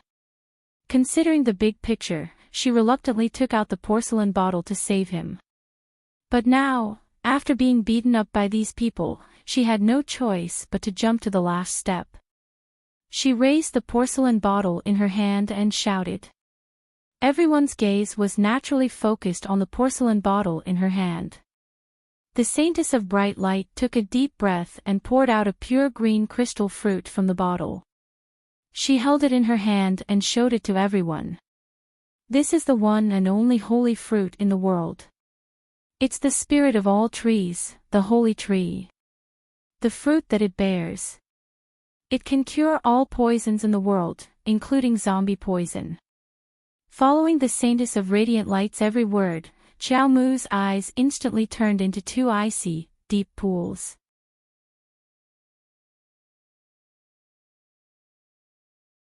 Chapter 5185. This holy maiden of Zhaoguang actually said that her porcelain bottle contained holy fruit. She really couldn't help but ask her a thing or two. If the holy tree of all wood was in the hands of this holy maiden of light, then what was Chocho in her star domain? If the Holy Maiden of Light was the one who controlled the Holy Wood, then what was the origin of the Holy Wood that Sir Jojo comprehended? What a joke! This Holy Maiden of Light actually came to her and said that she had a holy fruit. The green fruit that she took out was indeed somewhat similar to the holy fruit that Chocho gave her. However, the fruit that Chocho gave her was furry and emerald green. The one that the Holy Maiden of Light took out was as smooth as a mirror. Although it was green, it didn't give off the feeling that it was full of vitality. Arbor stared coldly at the Holy Maiden of Light, who was kneeling on one knee on the ground. Her eyes seemed to freeze with ice. At this moment, everyone on the scene had a very surprised expression on their faces as they whispered to each other. Arbor vaguely heard some people say, "I've heard from a madam that this Holy Maiden of Light has comprehended the power of the Holy Wood of the 5 spirit origins. She's very capable." Yes, I heard that she can summon the Holy Wood and use the vitality of the Holy Wood's origin to revive the dead. As long as someone swallows a holy fruit, no matter how sick they are, they can immediately come back to life. Is that so? That's really too amazing. If that's the case, even the King of Hell won't be able to snatch someone from the Holy Maiden. If that's the case, then isn't she more powerful than a pill master? Isn't that so? Just as everyone was whispering, a burst of joyous laughter suddenly erupted beside the Holy Maiden of Light. "He's alive! He's alive! He's alive! Thank God! Our sister has finally come back to life." The disciples of the Holy Maiden of Light knelt down again as if they were worshipping a miracle. They prostrated themselves on the ground and muttered, "The Holy Maiden's great kindness will never be forgotten. Saintess, I will never forget your kindness." Arbor looked on coldly from the side, watching these people cry and laugh as they put on such a show. There was not the slightest extra expression on his face. Jojo. Wei Ziqin had a perplexed look on her face as she walked to her side and asked in a low voice, What are they doing?" "Oh, it's just an act. Mother, just take it as a joke." Wei Ziqin couldn't help but stare blankly. "But why are they acting in front of our Chao estate?" This was exactly what Arbor wanted to know. However, looking at the scene in front of her, she thought that she could guess a thing or two. Today, her little nephew was holding a 100th-day banquet, and those who had come to the Chao estate were all famous officials, nobles, and prominent families in the city. With Xiaoguang doing such a thing at their doorstep, it was bound to raise the reputation of the entire organization. He wanted to use their family as a stepping stone to climb up the social ladder. It was a good idea, but unfortunately it also depended on whether the little crown princess would give them face. "What are you still standing there for? What's there to see in such a fake show?" Mo Lien said impatiently. "Aren't you going to take them all down?" Hearing this, Yubei and the rest did not hesitate. They hurriedly pounced forward and started punching and kicking. They did not care if they caught the people of Xiaoguang. No matter if they were men or women, they would beat them up first. The Holy Maiden of Light and the rest were all stunned. Especially this Holy Maiden. She really did not expect to be treated like this.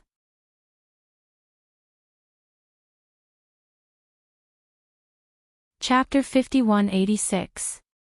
She had already put in so much effort to put on such an act, so how could this crown prince still be so unreasonable? Didn't he see that the holy fruit she took out saved a female disciple on the brink of death in front of everyone's eyes? Didn't he know what this meant? This meant that she, the Saintess of Bright Light, could revive the dead and resolve the series of disasters that Tianyun had created. She could save those normal people who had been infected by corpse poison. As long as she wanted, as long as she was willing, that entire bright light could save even more people from the abyss of suffering in the future. As the crown prince of the divine province, how could he be so short-sighted? Just because of that little crown princess, he could disregard the country's important matters. How could he be so selfish and let down the trust of the divine province's citizens and his ancestors? When the Saintess of Bright Light thought of this, she suddenly felt a pain in her head. Someone had actually pressed her head down and slapped her into kneeling on the ground. What are you doing? The Saintess flew into a rage, and her body couldn't help but twist back and forth in their hands. Ah! Stop slapping, stop slapping. How could the Saintess of Bright Light be a match for the court guards after her head was slapped several times in succession? Together with Aunt Fay and the rest, they were all subdued by the hidden guards on the spot and forced to kneel on the ground in 2 obedient rows. Speak. Arbor spoke faintly as he stared at the Saintess of Bright Light kneeling at the very front and asked, "Where did you place the holy wood fragment?" This Saintess of Bright Light was truly quite an interesting person. She came to the door herself and allowed the sapling Cho-Cho to sense a bit of the power of the holy wood in her body. Indeed, the Saintess of Bright Light didn't lie. She had indeed used the power of the spirit of the holy wood. Unfortunately, it wasn't as she had boasted, that she had comprehended the power of the wood spirit's origin on her own. Just like how the Holy Water sect had borrowed the power of the holy water back then, this Saintess was also the same.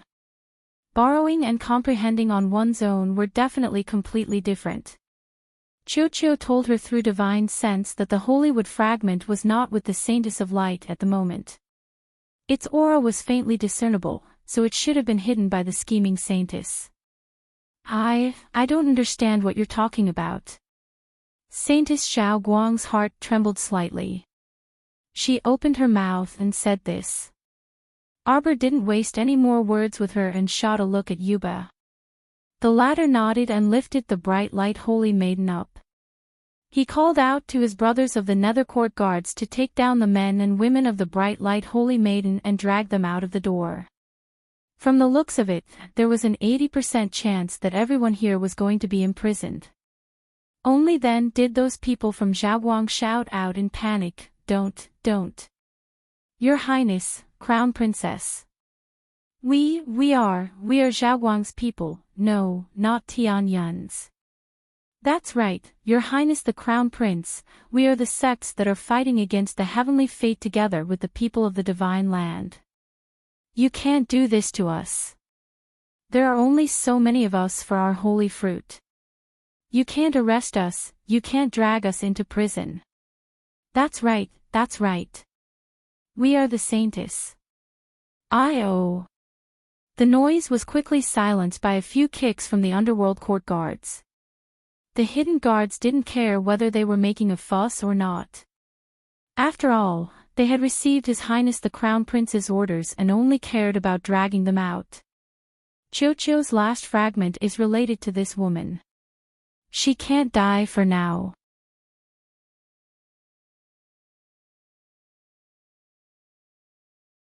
Chapter 5187. Moreover, the origins of this woman and her organization were quite suspicious. They had to be thoroughly investigated. When Qiao Mu turned around to look, she saw that Dugo Ling had left at some unknown time. He had left quietly and soundlessly and had long since disappeared without a trace. She couldn't help but frown. People from Tianyun and Zhaoguang had entered her Qiao estate's gates at the right time. Could it be that there really wasn't any connection? She couldn't help but suspect this. Tianyun and Zhaoguang, did they have some kind of connection? Wife, don't get angry with idle people. The Crown Prince held her hand and consoled her in a low voice. These people aren't worth getting angry with, understand? Arbor nodded and looked up at him. Didn't you send a message back earlier saying that you had some matters to attend to and might not be able to make it back in time? I wanted to come back earlier to accompany you. Crown Prince Amos smiled as he paused while holding her small hand. Speaking of today's matter, it is a bit fishy. I was held back by some matters, and this group of people barged into our home. I feel that there might be some connection between the two. Arbor knew that her husband was especially sensitive when it came to matters. Since he said so, then there really was a problem. You mean to say that the people who caused trouble for you might be from Zhaoguang? Perhaps they wanted to use some trivial matters to hold you back, so that you wouldn't be able to make it back in time. Wife, this is telepathy, isn't it? I thought that my wife might need me, so I hurriedly finished the matters at hand and came back. Prince Mo lowered his head and winked at Arbor. As expected, many people with bad intentions have come to our home again. Mo Lian tugged Arbor's small hand. Jojo, don't worry. Hubby is here for everything. They won't be able to bully our family. Arbor grunted and nodded. Right now, I want to figure out what's going on with this holy maiden of Zhaoguang. She has the aura of a seed fragment. According to Cho, this should be the last fragment. Once Cho collected all the fragments, its holy wood spirit would be completely recovered. In other words, it would be a piece of cake for it to produce holy fruits in the future. Mo Lian nodded. Then we still have to ask that saintess. The banquet became lively again. Although everyone was toasting each other and eating and drinking with smiles on their faces, Xiao Mu could tell that these people were more or less contemplative. It was probably because the holy fruit just now was too shocking. At this moment, everyone was still immersed in their own thoughts. His Highness the Crown Prince had captured the holy maiden of Zhaoguang. Then the people in their organization would not let this matter rest. After all, she could save thousands of saintesses of radiance who were poisoned by the corpse poison. On Changle North Street, in a very inconspicuous courtyard. In the depths of a dark and narrow path, there was a small, dark, and cramped woodshed. The mournful sound came from there. Anyone who heard it couldn't help but feel their hair stand on end. Mu Xiaoxue clenched her hands tightly as she followed behind her father, Mu Jinghong. She didn't dare to look at the gloomy and dark surroundings. Ever since she returned to the City of Shadows, the city lord's wife, Zhui Yan, hadn't let her have a good day.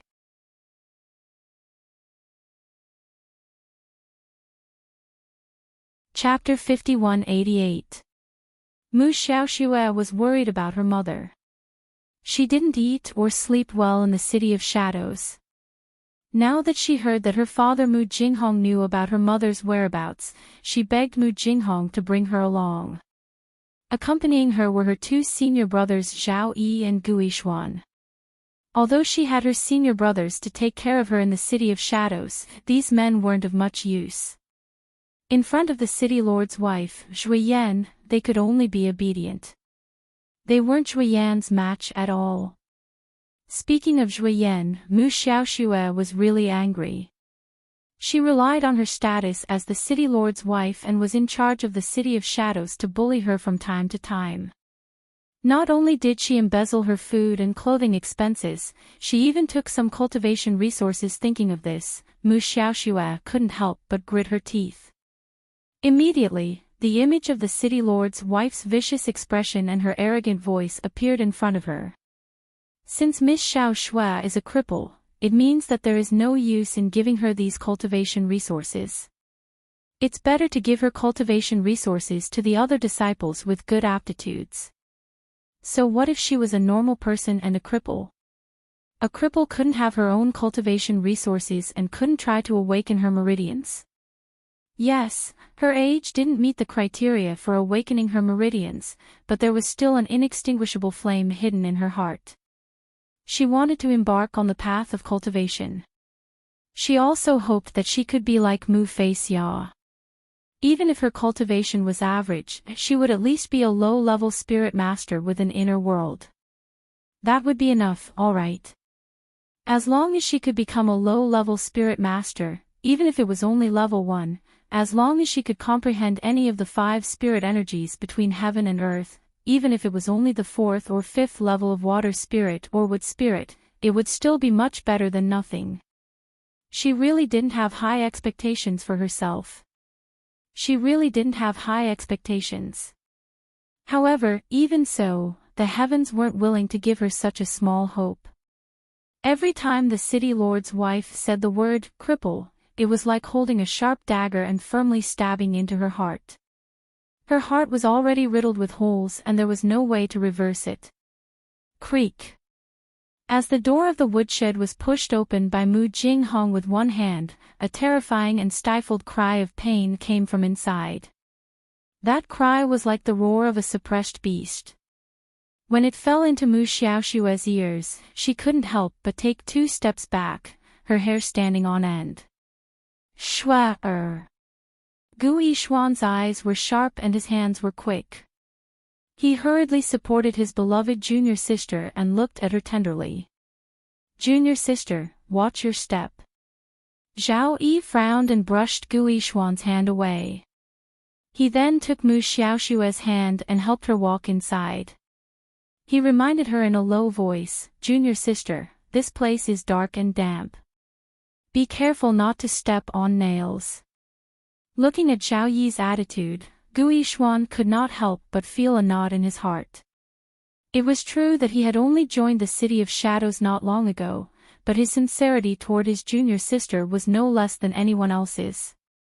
This senior brother Zhao Yi, it was fine if he always found fault with him, but in front of a beauty, he always wanted to compete with him.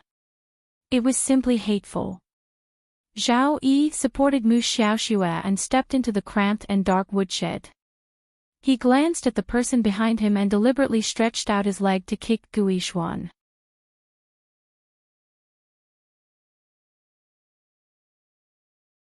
Chapter 5189.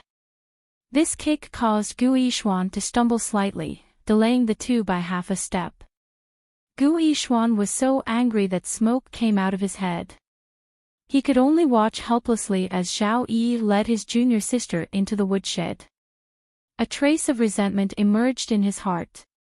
The seed of resentment was buried in his heart. He only needed to stimulate it a little every day and it would grow as if it had taken root and sprouted. Damn Zhao Yi. Gu Yishuan gritted his teeth and followed in. Because his steps were too big, he kicked the door frame, making a bang sound. Mu Jinghong frowned and turned to look. He said coldly to Gu Yishuan, be careful. Yes, master. Gu Yishuan was shocked. He hurriedly bowed and did not dare to show the slightest anger on his face. Mu Jinghong was too lazy to care about his disciples. This Gu Yishuan, if it were not for his daughter Mu Xiaoxue asking him to accept him as a disciple, with his ordinary aptitude, he would not be qualified to enter the City of Shadows. It was only because of the power of the Gu family behind Gu Yishuan. Although the Gu family was not a first-class aristocratic family, it could still be ranked as a second-class aristocratic family. It seemed that there were some redeeming qualities.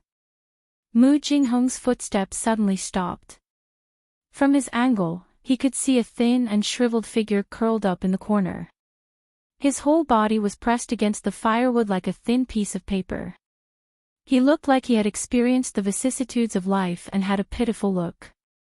Qingya. Mu Jinghong's voice was trembling with fear.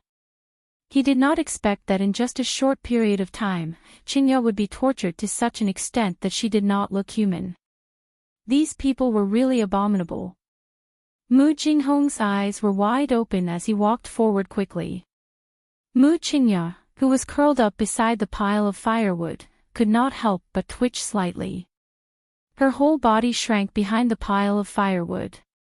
This kind of feeling of resistance and rejection was very obvious. Qingya.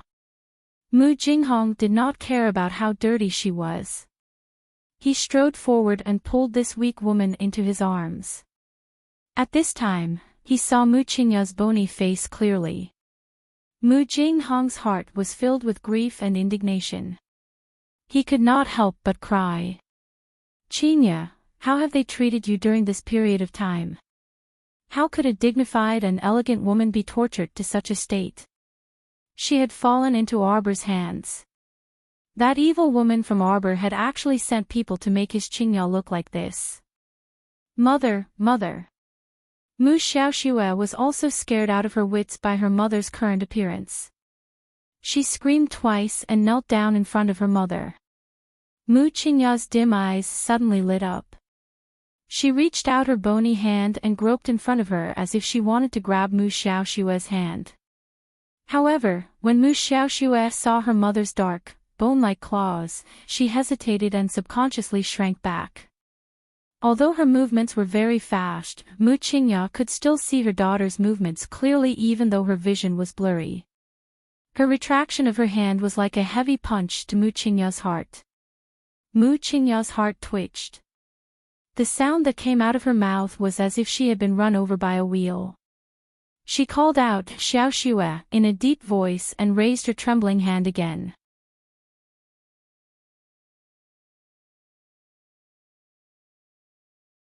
Chapter 5190. This time, Mu Xiaoxue braced herself and reached out her hands. After all, under the strict gaze of her father, Mu Jinghong, if she retracted her hands again, it would definitely cause her father's dissatisfaction.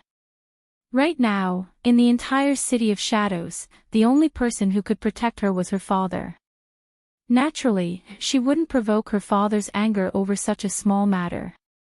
However, when her mother's bony and incomparably cold hands touched her, Mu Xiaoxue couldn't help but feel a chill run down her spine. It was really like a pair of hands of a dead person. Not to mention the lack of warmth, there were even rotting acne on the back of the hands. She didn't know what kind of feelings her father had for her mother.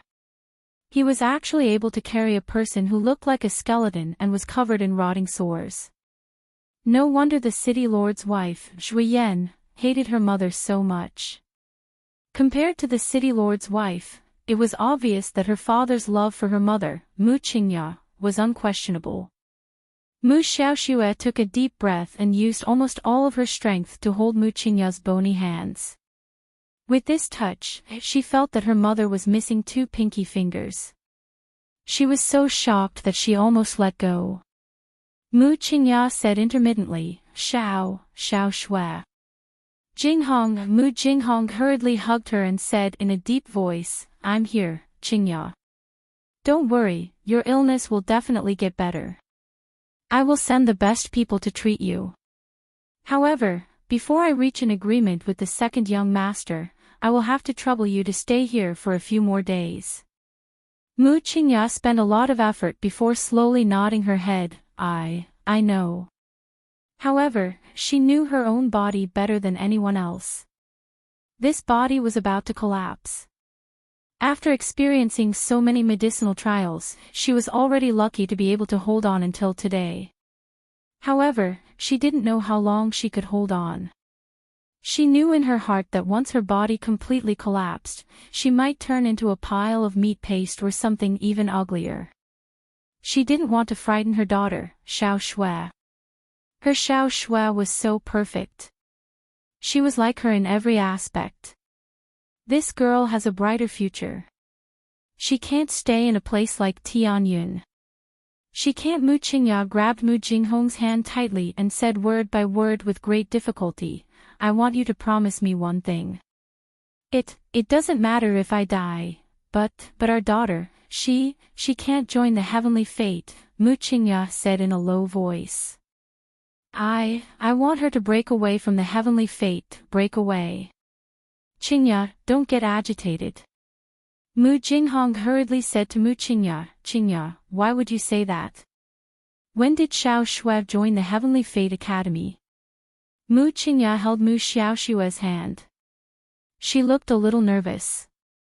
Even if you don't have it now, it doesn't mean that you won't have it in the future.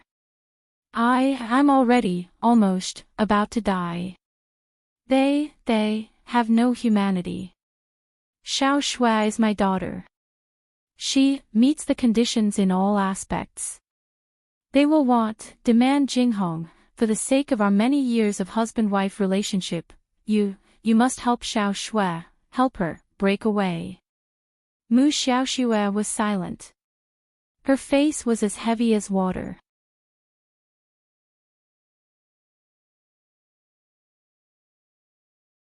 Chapter 5191. Despite her mother's bony claws pressing down on her hand, Mu Xiaoshue's heart did not waver. One of her mother's hands was obviously missing 2 fingers. When she held her hand, it made Mu Xiaoshue shudder. Whether her mother did not let her join Tianyun was for her sake or not, it was hard to say. After all, with her current identity as an ordinary commoner, if she did not join Tianyun, she would not be able to live a good life. Dawdle in the City of Shadows. With that woman Zhui Yan in the City of Shadows, Mu Xiaoshue would never have a good life. Other than joining Tianyun, what else could she do? Mu Xiaoshue secretly gritted her teeth. If she joined Tianyun, her fate would probably change greatly. If she listened to Mu Qingya's words, he was afraid that he could only muddle along like this for the rest of his life. In front of Mu Jinghong, Mu Xiaoshue did not dare to say anything. She just lowered her head in silence. Mu Qingya said, If Tianyun must use my daughter, then Mu Roxuan can help. Anyway, she has already taken the improved medicine. Okay. Mu Jinghong nodded and looked at the skinny woman in her arms with a gentle expression. Qingya, don't worry. I have heard everything you said. You will get better. You will definitely get better. You are such a strange woman. God must be reluctant to let you go like this. Mu Jinghong held Mu Qingya's hand and sighed softly. Mu Qingya showed a self-deprecating smile. Is it? God. She never believed in God, nor did she believe in fate. Heaven had never been kind to her, or even to her daughter. Otherwise, her daughter would not be like her, born a cripple. This was the heavens being unfair to her and her mother. God had never given her any hope, nor had he given her any tenderness. So why should she be kind to others? This was especially true for those talented geniuses who seemed to have saved the world with their own protagonist aura. None of them could feel the pain of being a mediocre human. No one could understand her pain, unwillingness, and resentment. These people should be like Long Chuyun and experience what it felt like to walk down from the altar and into the abyss. Why did she have to be an ordinary person who was at the mercy of others just because she worked so hard? Arbor has a lot of secrets. Mu Qingya held Mu Xiaoshue's hand and said in a hoarse voice, You'd better avoid her. She's not someone you can handle. This person who had been reborn was like a demon who had returned from hell. Her daughter, Mu Xiaoshue, was definitely no match for this woman. Whether it was in terms of strength or intelligence, it was impossible to surpass them. The best method was to warn Xiaoshui to stay away from this woman, stay away from this evil spirit, the further the better, and never provoke her for the rest of her life. Unexpectedly, the more Mu Qingya said, the more indignant Mu Xiaoshue became. She had suffered at the hands of Arbor too many times to count. Every time he saw this woman, Qiao Mu, he would suffer at her hands without exception. Why did even her mother look down on her and say that she was no match for others? She was unwilling, indignant, and her heart was filled with anger.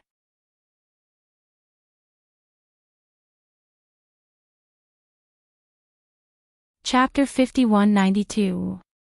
Wasn't it because that woman's cultivation was much higher than hers that she dared to speak and act so presumptuously? If only she, Xiao Mushue, could have this ability. Who knew who would be the one begging whom now? If I didn't guess wrongly, Arbor not only has a portable spirit domain, he might also have the spirit of the holy wood. The holy wood of the 5 spirit origins. Mu Xiaoshue's eyes were crimson red, and flames of jealousy shot out wantonly from the depths of her heart. She had heard her mother mention that Arbor had inherited the 10,000-year-old mermaid pearl that her mother, Long Chuyun, had given her. Now, her mother said that not only did he have a portable spirit domain, he might even have the spirit of the holy wood. According to the news from Shuntian Prefecture, it should be close to the mark. Arbor not only has sacred water, but also has the holy wood. Perhaps he is hiding some secret that we don't know. Mu Xiaoshue's eyes abruptly shot out a strange luster. I heard that the Talisman Hall has a soul swap talisman that can smack. Before Mu Xiaoxue could finish her sentence, Mu Qingya slapped her with a trembling hand, causing her to yelp in pain. Silly. Mu Qingya stared at her daughter with disappointment. If the soul swap talisman can be used, do you think Mother can't fight for you? Xiao Mu is a cultivator. She has already experienced the 5-spirit reincarnation and broken through to the godly realm. Mu Qingya laboriously enunciated each word. With your normal person's soul energy, do you think? Can you swap out her powerful soul? If you do it rashly, you will probably only be consigned to eternal damnation. Mu Qingya supported her body with difficulty. Daughter, actually, being a normal person may not be unhappy. I only know that if I become a normal person with no accomplishments and don't strive for anything, I might just live a mediocre life without obtaining anything. I can't accept it, I can't accept it. Mu Xiaoshue's voice choked with sobs. She pushed Mu Qingya's arm away and ran out sobbing while covering her face. Xiaoxue. Mu Jinghong roared in displeasure. Mu Qingya, on the other hand, coughed violently due to anger. Zhao Yi hurriedly said, Master, I will go out and take a look at junior sister. Master, I'll go see junior sister too. Gu Yishuan hurriedly followed. If something happened to his junior sister, Gu Yishuan felt that he might not be able to live on. His junior sister's crying appearance just now really made one's heart ache. Mu Qingya grabbed Mu Jinghong's hand tightly and said intermittently, Look after Shui. You have to look after Shui. She understood Shui's thoughts too well. A daughter resembled her mother. Shui was just like her. She was so competitive and wanted to fight against fate. However, fate was not something that could be explained in a few words. Mu Jinghong nodded repeatedly. She hugged Mu Qingya and said in a deep voice, Take good care of your body. When you are better, I will bring you and your mother back to the City of Shadows. Mu Qingya smiled bitterly. I am afraid that I won't be able to get better. She knew her own body best. Huang He and those bitches had probably used no less than 1,000 kinds of drugs on her. Her body was on the verge of collapse. It was only a matter of time.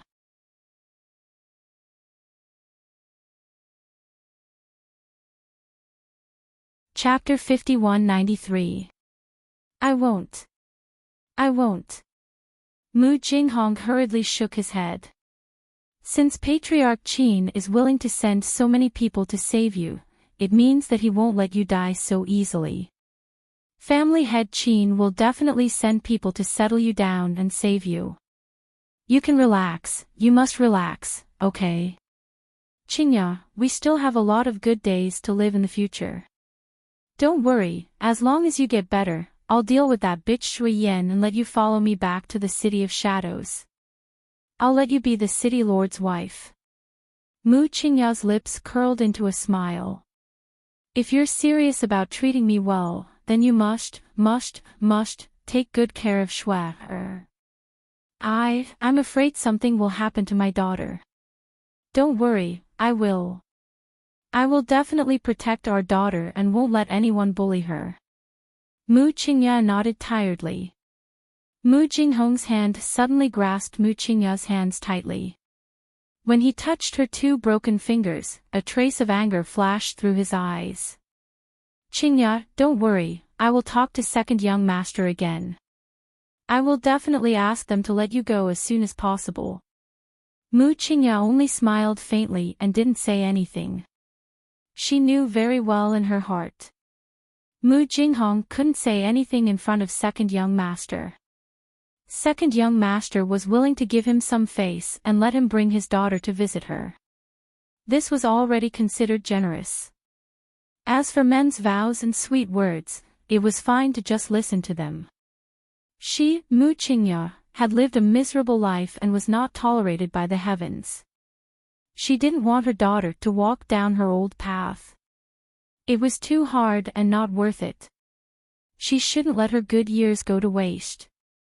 Mu Xiaoshua's cries reached Gu Yishuan's ears from afar, causing his heart to clench.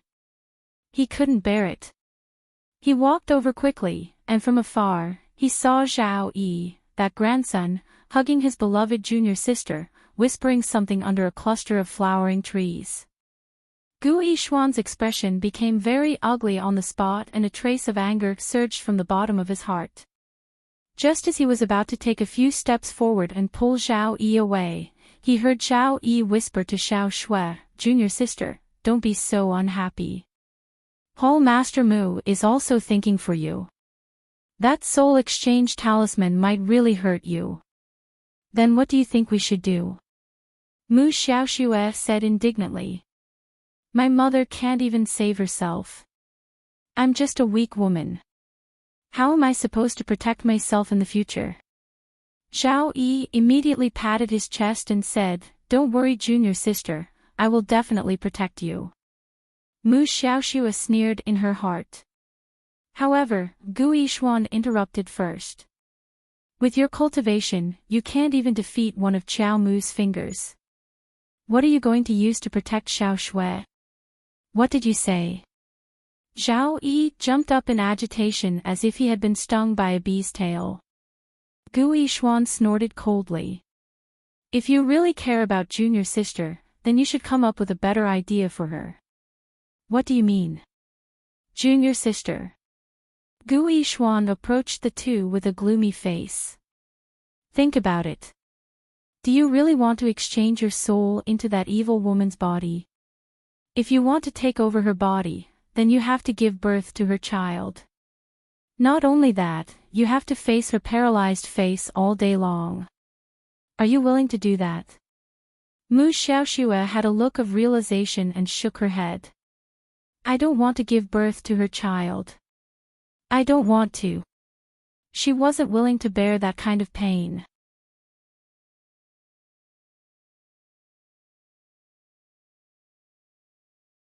Chapter 5194.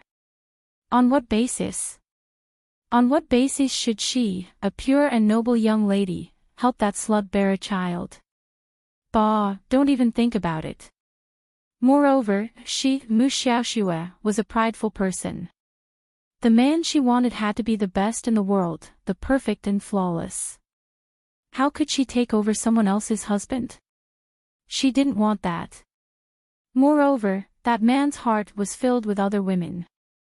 She couldn't tolerate such a thing happening to her. The man she wanted had to give his heart and soul to her alone. He couldn't have any other thoughts. Gu Yishuan cracked a sinister smile. "Junior sister, what you want is only that person's talent. It's her life's opportunity." Yes, yes. Mu Xiaoxue nodded. She almost had a nightmare. If she really took over that woman's broken body, she would be pregnant and have to raise her child in the future. She really wanted to vomit to death. Looking at that stoic face every day was too painful. No, Gu Yishuan was right. She only wanted that woman's natural luck. It was an opportunity that she couldn't live without. As for that rotten body, she didn't want it. Gu Yishuan's eyes flashed with pride. He looked at Zhao Yi and said, "I heard that our Tianyin's Talisman Hall has a talisman called the Universe Reversal Talisman." Zhao Yi's heart trembled. That's the most powerful talisman the Talisman Hall has made in all these years. What do you want?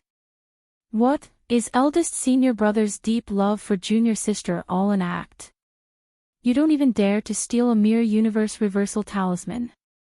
You want me to steal a talisman from the Talisman Hall? Zhao Yi almost shouted. In the end, his rationality pulled him back. He had no choice but to lower his voice and spit out those words. Mu Xiaoxue's eyes lit up when she heard the words Universe Reversal Talisman. That's right, how could she forget that there was such a talisman in the world? This talisman was practically tailor-made for her. She needed this talisman. She wanted this talisman. She wanted to transfer all of that woman's destiny and all of her good fortune to herself.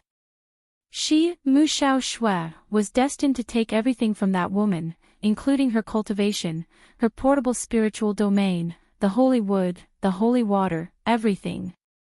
Just the thought of it made Mu Xiaoshua's blood boil. It was as if she had already succeeded and taken over everything that the bitch had. Ah, fate, is fate unfair to me? If it was unfair, she could fight for it. She could try her best to defy the heavens and change her fate. Ha, ha ha ha ha. Thinking of this, Mu Xiaoxue could not help but giggle. She really wanted to obtain this inverse the universe talisman. She couldn't help but look at Zhao Yi expectantly. Seeing this, Gu Yishuan couldn't help but laugh in her heart. Zhao Yi, oh Zhao Yi, it's not so easy to pretend to be a Casanova. Once Zhao Yi stepped into the Hall of Talismans and Spells to steal talismans, he would teach him a lesson he would never forget. Zhao Yi loved and cherished this junior sister from the bottom of his heart. When he saw that she was looking forward to him, his heroic complex surged and he hurriedly nodded at her. Don't worry, junior sister. As long as such a talisman really exists in the Hall of Talismans and Spells, I will get it for junior sister even if I have to climb a mountain of swords or dive into a sea of fire. Zhao Yi solemnly promised.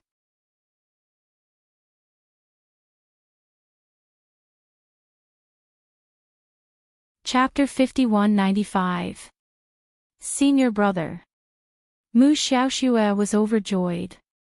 She moaned and fell into Zhao Yi's arms. She hugged the man with a tender and affectionate look on her face. Zhao Yi immediately hugged her soft waist. His heart was filled with joy as he lowered his head to ask for a kiss. Mu Xiaoxue was secretly angry, but in order to trick Zhao Yi into giving her his unswerving loyalty, she had to bite the bullet and let him kiss her. But when she felt her lips turn cold, she felt nauseous. Resisting the urge to vomit, Mu Xiaoxue pretended to smile at the man. Zhao Yi's heart was in turmoil. He reached out and hugged the woman he loved tightly. He felt like he was floating. It felt like even if he had to go through a mountain of knives and a sea of fire, there was nothing to be afraid of. In order to make little junior sister happy, he was willing to risk his life. He was willing to do anything for her. Gu Yishuan gritted his teeth and looked coldly at Zhao Yi. Zhao Yi was a brainless man. He was destined to be his stepping stone.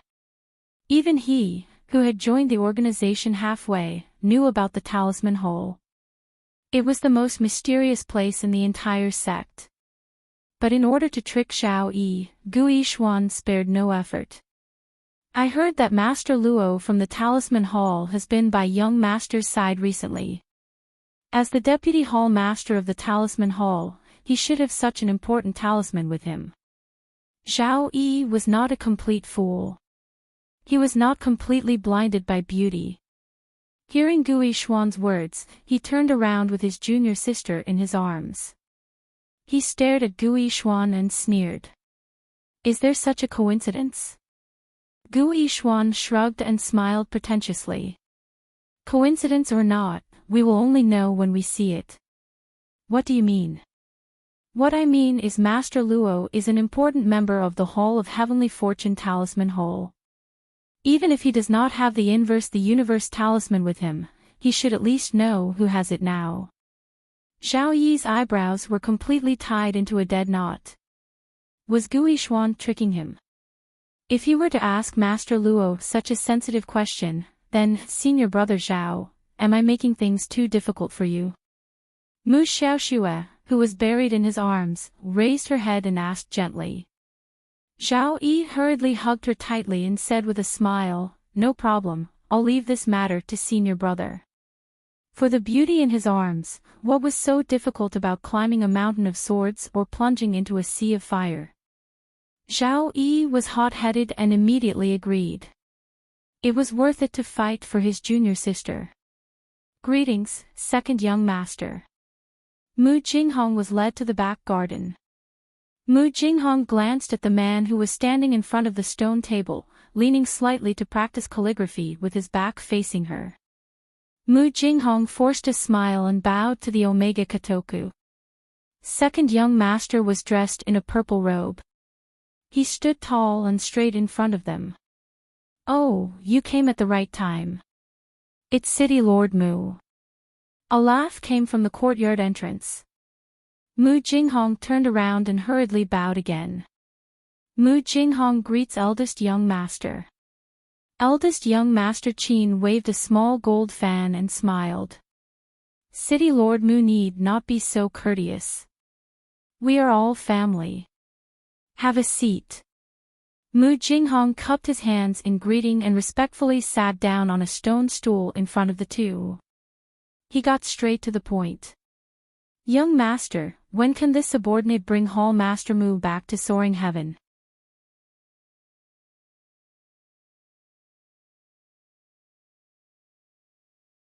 Chapter 5196. Bring him back. Young Master Omega Kotoku glanced at Mu Jinghong with a spurious smile. City Lord Mu, have you forgotten? Father has already handed Flying Paradise to me. Flying Paradise is now under my jurisdiction. Isn't it right for me to keep Hall Master Mu? Young Master Omega Kotoku sneered. Could it be that Hall Master Mu is only subservient to me on the surface and is actually working for Father? Young Master, you're exaggerating. Mu Jinghong hastily defended himself. Flying Paradise was previously managed by family head Qin, but now it's considered second younger brother subordinate. Eldest young Master Qin interrupted Mu Jinghong with a smile and winked at him. Second younger brother naturally has his own reasons for keeping Hall Master Mu. City Lord Mu, if there's nothing else, it's better for you to return early. He truly understood this younger brother of his all too well. His younger brother was eccentric, and obstinate. Once he set his mind on something, he would carry it out to the end. For example, it was his decision to leave Mu Qingya in Changle Villa. Mu Jinghong was truly too naive to think that he could influence second younger brother's decision. Mu Jinghong nodded gratefully at eldest young Master Qin. He wasn't someone who didn't know what was good for him and naturally knew that eldest young master was giving him advice. That's right, this second young master's temperament was extremely unpredictable. It would be more appropriate for him to return and seek help from family head Qin first and ask him to make a trip here. Even if he wanted to reason with this second young master, there was probably nothing he could do. This young master had never been an easy person to talk to. Thinking of this, Mu Jinghong didn't delay any longer. He stood up and bowed to young Master Omega Kotoku and eldest young master before hastily bidding farewell and leaving. Young Master Omega Kotoku's icy gaze stared fixedly at the man's departing figure. After a long while, he glanced at eldest young master. This younger brother never knew that eldest brother was so compassionate. Eldest young Master Qin gazed at him innocently. What do you mean? Didn't you remind Mu Jinghong to leave as soon as possible and not confront me head-on because you wanted to tell him that he can't rely on himself alone? He can't save Mu Qingya on his own. If we want to save her, we have to ask Father for help. Eldest young Master Qin couldn't resist chuckling as he waved the small fan in his hand. What are you saying? Mu Jinghong and I are not related in any way, so why should I help him? On the other hand, second brother, you had Ling send 2 fingers to the little Stoic's family on their wedding day. This gift is too original. I guarantee that the little Stoic won't like it and will even secretly remember you in her heart. You're not her. How do you know she won't like it? Eldest young Sir Qin waved his fan and said with a grin, of course I know. I was lying on the roof opposite her house at the time and saw everything. You didn't see the little stoic's complexion. Tisk, it's so dark, it's comparable to the bottom of a pot. Omega Kotoku looked at him silently. Second brother, don't blame me for not teaching you a few moves. You can't woo a girl like this. Say, who would freaking be happy if you sent her 2 bloody severed fingers on her wedding day? Why don't you learn from eldest brother and have Ling send her a pile of good stuff? Although the little stoic doesn't like it on the surface, she'll still accept it all. She's a girl, after all. Sending her some shiny things is better than sending her bloody ones. Omega Kotoku glanced at him silently before standing up and walking towards the woodshed.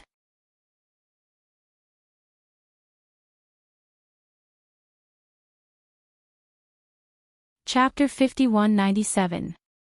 Eldest young Sir Chin was startled and hastily followed after him, shouting the entire way. Second brother ran. Why are you looking for her again? I'm telling you, if you want the little stoic to be happy, why don't you cut to the chase and kill this woman? She really won't like it if you give her a finger today and an ear tomorrow. Her body is currently undergoing the 3rd stage of mutation. That's right. Eldest young Sir Chin chuckled as he spread his hands. Otherwise, father wouldn't have let people rescue her. To tell the truth, since you won't kill her, then you might as well do us a favor and let Mu Jinghong bring her back. At that time, the little stoic will definitely be looking for trouble with Mu Jinghong and won't be able to find trouble with us. What do you think of eldest brother's idea? The second young sir couldn't be bothered with him and quickly left. Eldest young Sir Chin stopped in his tracks with a grin and waved the small fan in his hand as he muttered to himself, if you do this, you'll only drift further and further away. Who do you think the little stoic is? Don't try to guess the little stoic's thoughts, you won't be able to guess them even if you did. The next day, Xiaoguang gathered over 1,000 disciples and sat silently in front of Dragonflame City's capital office.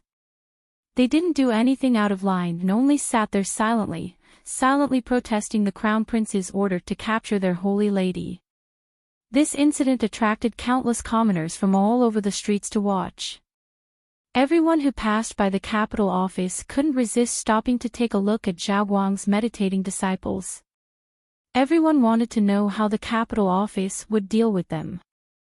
After all, Holy Lady Zhaoguang's methods were exceedingly formidable and could save a dying person bitten by a zombie. But even so, she was still no match for His Highness the Crown Prince and was currently being held captive in the capital office's prison. The Holy Lady and her entourage were all imprisoned for the reason of causing trouble for no reason. About 16 hours had passed since yesterday's incident. It could be assumed that Holy Lady Zhaoguang's days in prison weren't too pleasant. It rained in the morning. Although it was dusk now, the stone tiles on the streets were still damp. A low-key and luxurious carriage pulled by 4 spirit horses stopped in front of the capital office's gate. The carriage's curtains were gently brushed open. Everyone was stunned when they saw the person who came down from the carriage. He saw the little stoic crown princess slowly walking down the stairs with a cold and delicate face. Last night at the banquet, the young crown princess was brought back to the Eastern Palace by the crown prince to rest. She slept until noon. If it wasn't for Kai Xiu's reminder, she would have forgotten about the sacred maiden of bright light and her entourage. Everyone's gaze landed on the young crown princess's cold face, and they couldn't help but praise her beauty in their hearts. Unfortunately, her cold and jade face was covered in a layer of frost all day long, and there wasn't the slightest trace of a bright and beautiful smile. It was icy cold to the extreme. Crown Princess. Kai Xiu held her hand, and her footsteps paused slightly. The little crown princess followed her gaze and looked at the people kneeling on both sides of the capital office. The light in the young crown princess's eyes flickered as she spoke coldly. Since they are so worried about the holy maiden, why don't we throw them into the prison as well and let them accompany their holy maiden? Everyone, fuck, this young crown princess's train of thought was indeed completely different from the rest of the world. When she saw other people sitting quietly in protest, she actually directly detained this group of people. Her attitude was clearly, I want to see how many people you Xiaoguang can provide.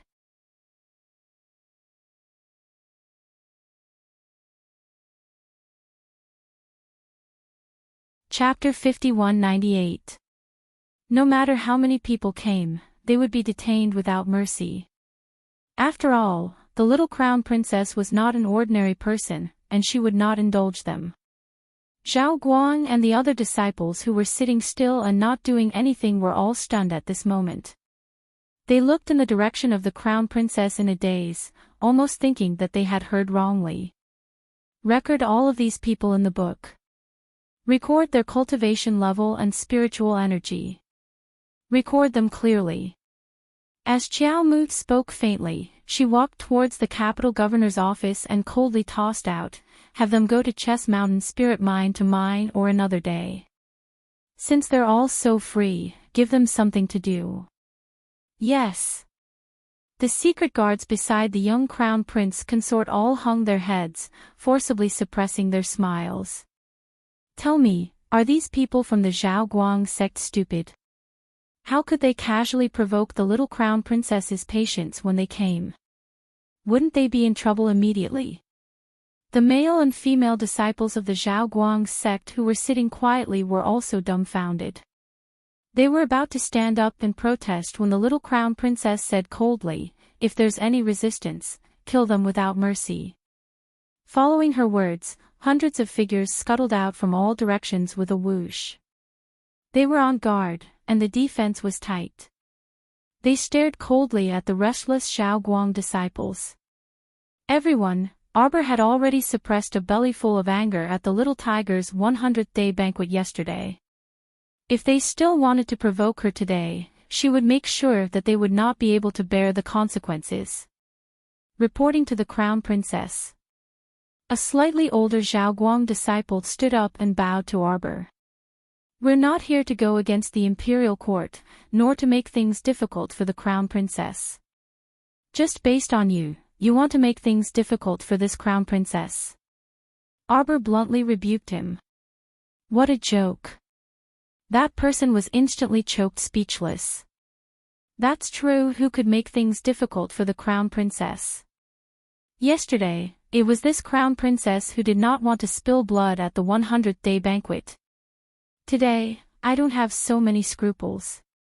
She said coldly, since you people want to follow your saintess, then this crown princess will fulfill your wish.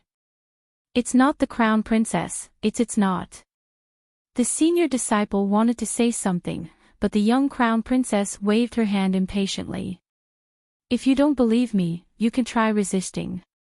The little stoic's icy gaze swept over everyone.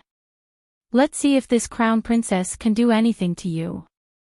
Everyone kept quiet out of fear, not daring to speak for a moment. Even the onlookers scattered like birds and beasts, obediently returning to their own homes to look for their mothers. What kind of joke was this? If they continued to watch, they might even be treated as members of the Radiant Light and be arrested as well.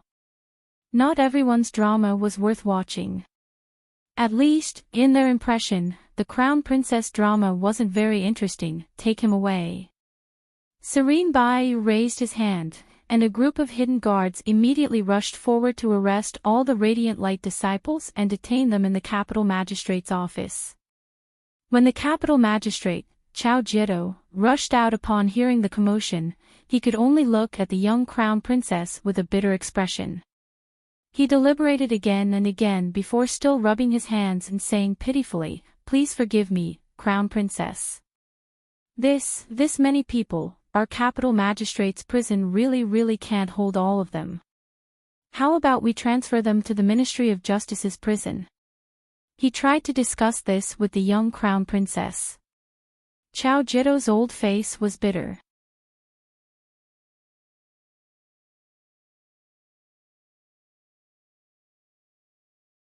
Chapter 5199. What he said was the truth, there was no falsehood. After all, the capital office's prison was only so big. It could fit one batch, but not the other. Xiao Ju's worries were not groundless. The young crown princess's face was taut. She waved her hand and said, "No need. It doesn't matter if the prison can't fit them. Tomorrow, we'll transfer them to Chess Mountain to help the commoners mine." Xiao Ju's foot slipped. He immediately felt that the young crown princess was really not a bad idea. Xiao Ju chuckled as he followed the young crown princess all the way inside. "Crown princess, do you want this official to bring that sacred maiden Zhaoguang out of the prison?" Letting the crown princess run to that kind of dark place with a big belly, it really wasn't very smart. If by chance His Highness the Crown Prince were to find out, he would definitely chop him up. That's why Xiao Ju hurriedly asked with a smile. The young crown prince consort agreed after some thought. If she went to that gloomy and smelly prison, her shoes would get dirty from all that stepping. She then nodded at Xiao Ju and said, "Bring her to the hall. Just her alone is enough. I have something to ask her." "Okay." Xiao Ju immediately accepted the order and left. Not a moment later, he ordered someone to bring a girl to the main hall. Compared to yesterday's fairy-like girl, this sacred maiden today was certainly comical. Not to mention her drooping long hair, it also appeared greasy. Her head looked like it was stuck with a piece of dung, and her entire person emitted a sour stench. When she saw Arbor, she immediately became somewhat crazy and shouted with a stern voice, "Let me go. You woman, what right do you have to capture me?" "Ah." Arbor's pair of cold eyes looked at her. He also didn't talk nonsense with her and went straight to the point. "I just want to ask you one thing. Where did you hide the sacred wood seed fragment?" The sacred maiden Zhaoguang, who was currently baring her fangs and brandishing her claws, heard this. Her eyes clearly flashed slightly. She then said, "I don't know what you're talking about. What seed fragment? I simply don't understand." "Is that so?" Xiao Mu swept her an indifferent glance before beckoning with her hand. Immediately, two hidden guards stepped out from behind her, pushing a large, round wooden barrel. "This is the barrel of bliss invented by His Majesty. I thought it was quite useful, so I brought it for you to try," Arbor said coldly. "You don't have to thank me." The Saintess of Bright Light panicked on the spot. She looked at that large circular wooden barrel in a daze, then at Xiao Mu, who didn't look like she was joking. She shook her head repeatedly and shrieked, "No, you can't treat me like this. I am the Saintess, the Shining Light Saintess. You can't do that." "I can't." Arbor's eyes didn't even move. He just raised his hand and waved it gently. Two shadow guards immediately stepped forward and grabbed her arms, dragging her towards the barrel of bliss. "No, no, no, let go of me, no." The Saintess of Light panicked. Her entire face revealed an anxious expression. She hurriedly cried out, I really don't know what you're talking about. What sacred wood, what, no, no." Her entire body was already pressed against the barrel of bliss.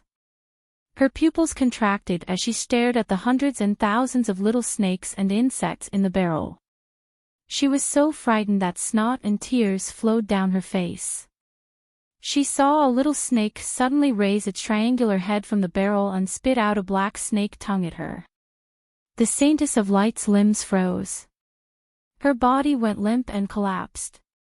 She repeatedly cried out, I'll talk, I'm willing to tell you everything I know. I'll talk.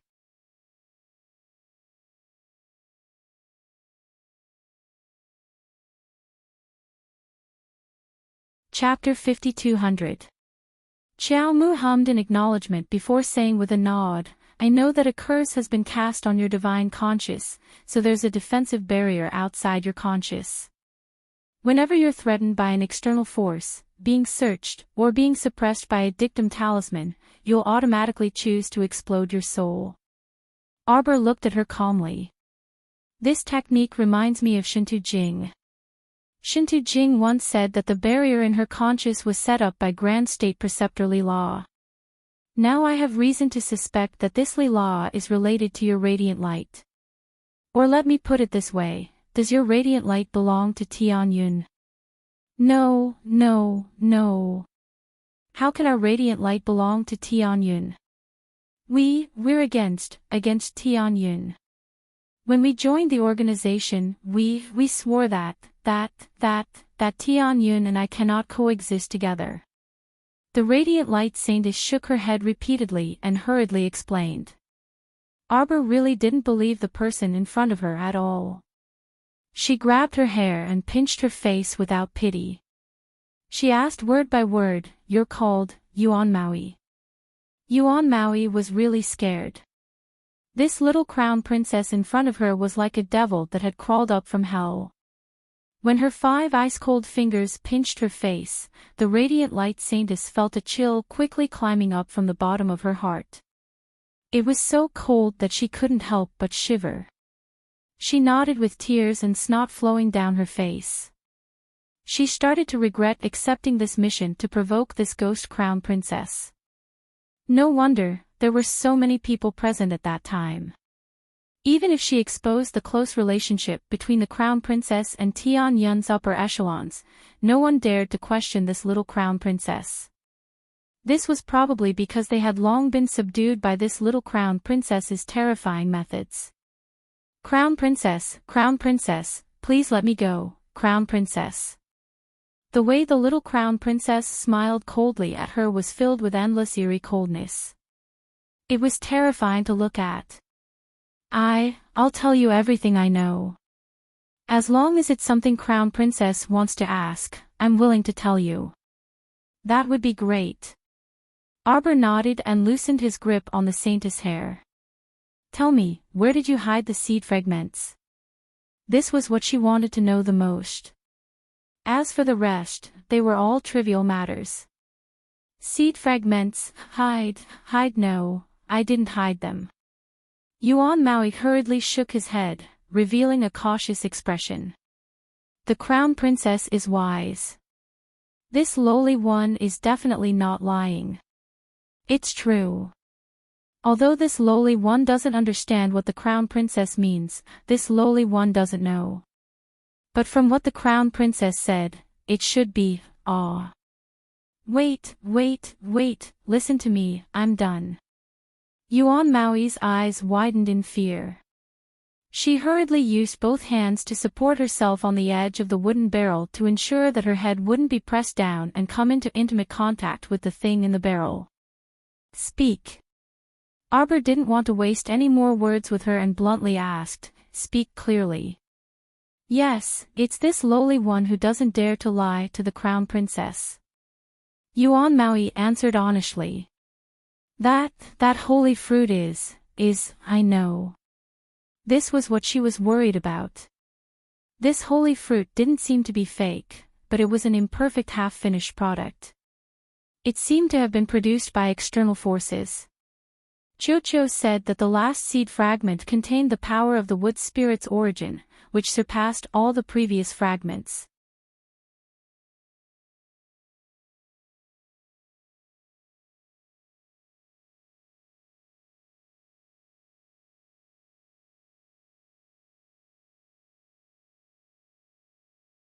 Chapter 5202.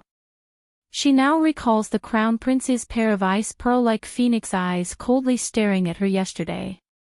Thinking about that scene, she can't help but shiver. She, Yuan Maui, must really be tired of living. She was actually so stupid to accept such a stupid mission, walking right into a trap and sending herself to the Chiao estate's front door. Right now, she really has the heart to die. If she had known earlier, she wouldn't have listened to other people's urging. They even said that after completing this mission, there would definitely be a special reward when they return. What reward? Her little life is about to be lost because of her. Say, what do you think Tianyun is planning? Supporting you, the radiant light, carrying the banner, winning over the hearts of the people everywhere. What is he trying to do? Is he trying to collect more experimental subjects? Arbor faintly looks at this radiant saintess. Yuan Maui shrinks back in fright. No, I don't know what you're talking about. I'll talk. Seeing that her hands are about to be forcefully thrown into the barrel of bliss, Yuan Maui screams in fright and hurriedly says, I swear, I really don't know the relationship between Tian Yun and the radiant light. I'm just an orphan girl. Since I was young, I didn't have any other skills. I was picked up by someone. The saint said that I'm smart and quick-witted, more than enough to be a saintess. What I do every day is to feed that piece of sacred wood fragment. It's true. Every word I say is absolutely not false. Crown Princess, it's true. Feed. Arbor's eyes are incomparably cold. What do you use to feed? Use blood. The saint told me to feed the fragment a drop of blood every 3 days. I just did it. Seeing the little crown princess fly into a rage, looking like she wants to give her 2 slaps, Yuan Maui hurriedly begs for mercy. I also don't know. The saint told me to do it. I just did it. Crown Princess, spare me. Crown Princess, spare me. This time, the saint gave me a mission. He wants me to bring people to the Chiao residence to make a scene. It would be best if we could blow up the matter of you and Tianyun so that everyone knows about it and become famous in the 3 continents. Who knew that this crown prince consort was such a stubborn person? She didn't even have the chance to make a fuss before she was directly dragged off to the capital magistrate's prison. She really had 18 lifetimes of bloody misfortune on her. At this moment, this Yuan Maui no longer had the ethereal aura of a saintess. She had the appearance of a scoundrel. She cupped her hands and hurriedly said to the young Crown Princess, Crown Princess, spare my life. Crown Princess, spare my life. I, Yuan Maui, am actually just a hooligan on the streets. Being the saintess of this nuisance is just to make a living. Please let me go.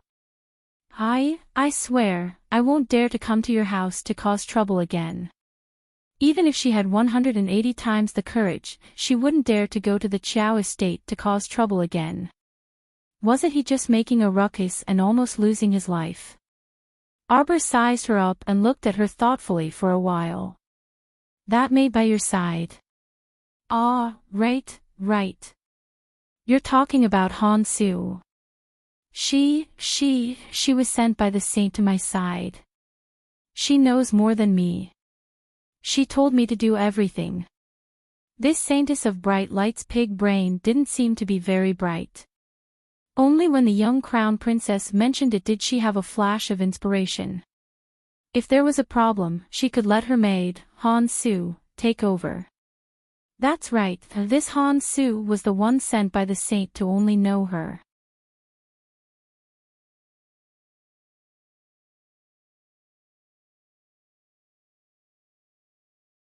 Chapter 5203. Everything has nothing to do with me, Crown Princess, Yuan Maui begged bitterly. I beg you, Crown Princess, please let this lowly one off. You can treat this lowly one as a fart and let him go like this. Arbor stared expressionlessly at the woman who was kneeling on the ground and kowtowing repeatedly. It was really hard to imagine that at the 100-day banquet yesterday, in front of everyone, this woman was actually a fairy who had descended from the heavens, like a holy light descending from the heavens. With such a scoundrel appearance, if anyone were to see it, they would definitely be taken aback. When Han Su was brought up, she was struggling with all her might. Her pair of eyes were as big as copper bells, and she was charging around like a calf, unwilling to give in. Holy maiden, what are you doing? When she saw Yuan Maui lying limp on the ground, Han Su was so angry that her eyes widened. She scolded, Holy maiden, stand up for me. Why are you lying on the ground like this? Our Zhaoguang's face has been completely thrown away by you. Yuan Maui said angrily, I'm the one who's going to be killed by you all. If you didn't make me go to the Chao Estate's entrance to act out that scene, how could I possibly be so unlucky? Isn't it good for me to stay at home and eat well? Why would I have to suffer in prison? Han Su, you were the ones who made me do this. Explain yourself to the Crown Prince Consort. Don't drag me down with you. Han Su couldn't help but laugh at her scoundrel appearance. This woman was originally recruited by the organization because of her beauty and the fact that it was a little interesting when she pretended to be a holy maiden. But now, she was covered in grease from head to toe and looked like an auntie on the streets. Even the only advantage of her beauty was gone. It's still hard to say who's dragging who down with you. Han Su couldn't help but scold. If the organization wasn't kind enough to take in a wandering beggar like you back then, would you be able to eat well and drink well? Right now, you're still on the streets with a family of beggars, continuing to starve. Why don't you think about who gave you the good days you're having now? Your whole family can live in a big house and eat white rice now. Who gave you the benefits? Ha! You're really an ingrate. Now that something has happened, all you want to do is shirk responsibility. What did you say? Han Su, you damned girl, you actually dared to speak to me like this. Yuan Maui pounced forward furiously, each pouncing accurately. Unfortunately, this person was also quite comical. How could he be Han Su's match when he was so weak? She was slapped to the ground by Han Su. Arbor couldn't be bothered to watch the two of them fight, so he gave a look to the two secret guards beside him. He ordered his men to drag the two of them away and throw them to the side. Han Su cursed and kicked Yuan Maui again and again. Yuan Maui, who had his hair pulled and beaten by Han Su, looked even more miserable now. If an outsider did not mention it, at first glance, they would really think that she was a beggar on the street. How could they connect her with the glamorous holy maiden of bright light from yesterday? Arbor was speechless as he looked at the two of them. With a wave of his hand, he had someone bring in Aunt Fei whom he had met yesterday. From the looks of it, Yuan Maui and Han Su weren't as calm as Aunt Fei. Arbor couldn't be bothered with them and turned to talk to Aunt Fei. This Aunt Fei's personality was rather calm and she answered very quickly.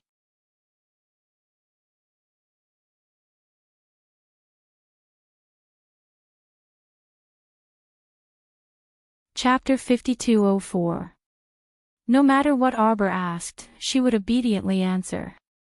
It seemed like she was really cooperating. Aunt Fei was very clear that she had to cooperate. If she didn't, she could only cooperate. After all, the life and death of her group was in the hands of the little crown princess. And she, Aunt Fei, admitted that she wasn't that old. After so many years, she still hadn't lived enough.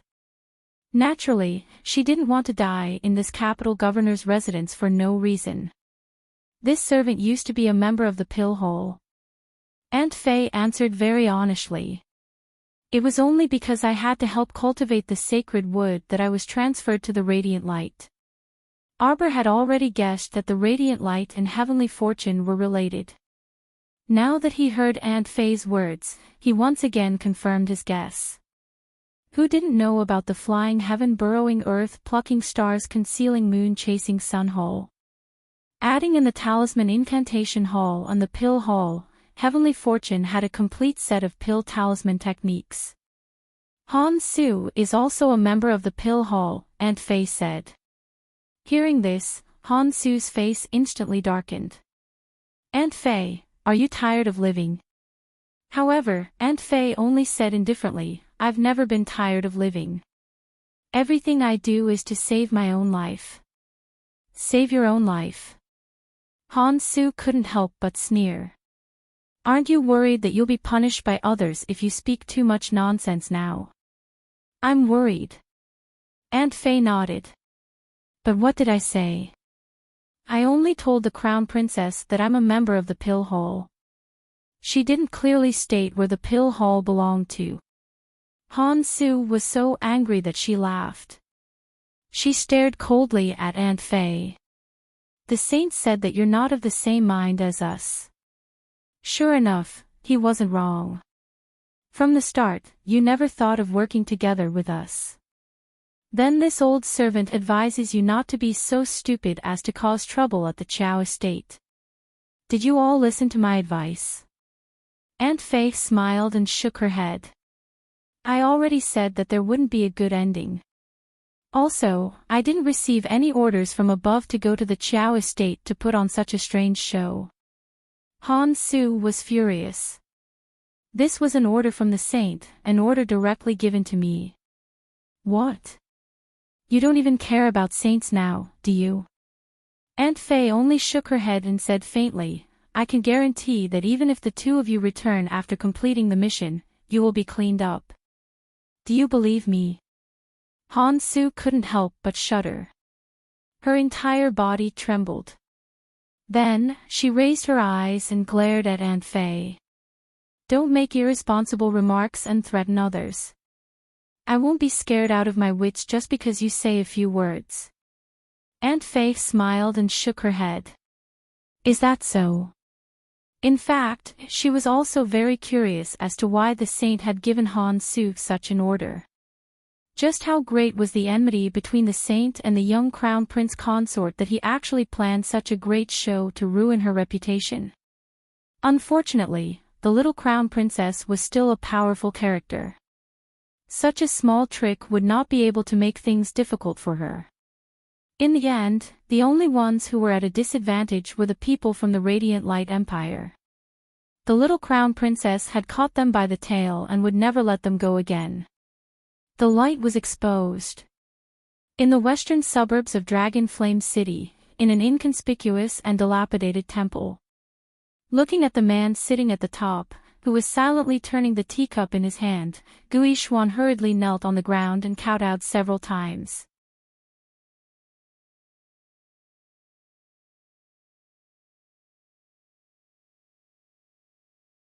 Chapter 5205. Family Head, what this lowly one said is all true, all true. I have the jade recording talisman as proof. Qin Hong glanced at him, and a man with a gloomy face standing beside him walked forward a few steps. He lifted Gui Xuan up from the ground and snatched the jade talisman that he presented. Zhao Yi's words sounded from the jade talisman, act tonight. Don't worry, junior sister, I will definitely get this heaven and earth reversal talisman for you. Wait for my good news. Qin Mu snorted. Go inform Luo He and tell him to be careful of the traitor. Yes. The gloomy man, Ziqin, turned and cupped his hands at family head Qin. He was about to stride out the door. Suddenly, the door was kicked open, and a gust of cold wind blew in, blowing up the broken branches and leaves on the ground of the ruined temple. Second young master, what are you doing? Scram. Without another word, Qin Axayan gave Qin Grass a heavy slap on the face and pushed him to the side. Qin Grass was furious. He raised his hand to cover his left cheek and narrowed his eyes at the second young master's back. His gaze was full of hatred. His dissatisfaction with this second young master rose again and spread like weeds. The second young master was indeed very condescending. He was so rude and unreasonable to him, the number one eunuch by family head Qin's side. His attitude of being at his beck and call clearly treated him, Qin Grass, as a mere dog. Despicable. Young Master Omega Kotoku strode in. Behind him, eunuch Wang Chung dragged a person in his hand like he was dragging a dead dog. There was a loud bang. Wang Chung smashed the person he was dragging to the ground, eliciting a pained cry. Family head Qin, who was sitting at the head of the table, stared coldly at the scene before him with a dark expression. With a deep shout, family head Qin forcibly suppressed the anger that surged into his heart. Second brother, what are you doing? Eldest young Sir Qin, who didn't mind the commotion, chuckled as he strode through the door. He cocked his head and stood at the side, unruffled in the midst of chaos, obediently becoming a spectator. He didn't say anything and just looked at his father with a faint smile on his face. When family head Chin saw his expression, he became even angrier. Both of his sons were very outstanding, but the problem was that they had never truly treated him as their father. No matter what they did, they had to go against him, as if everything he did to them was wrong. Damn it!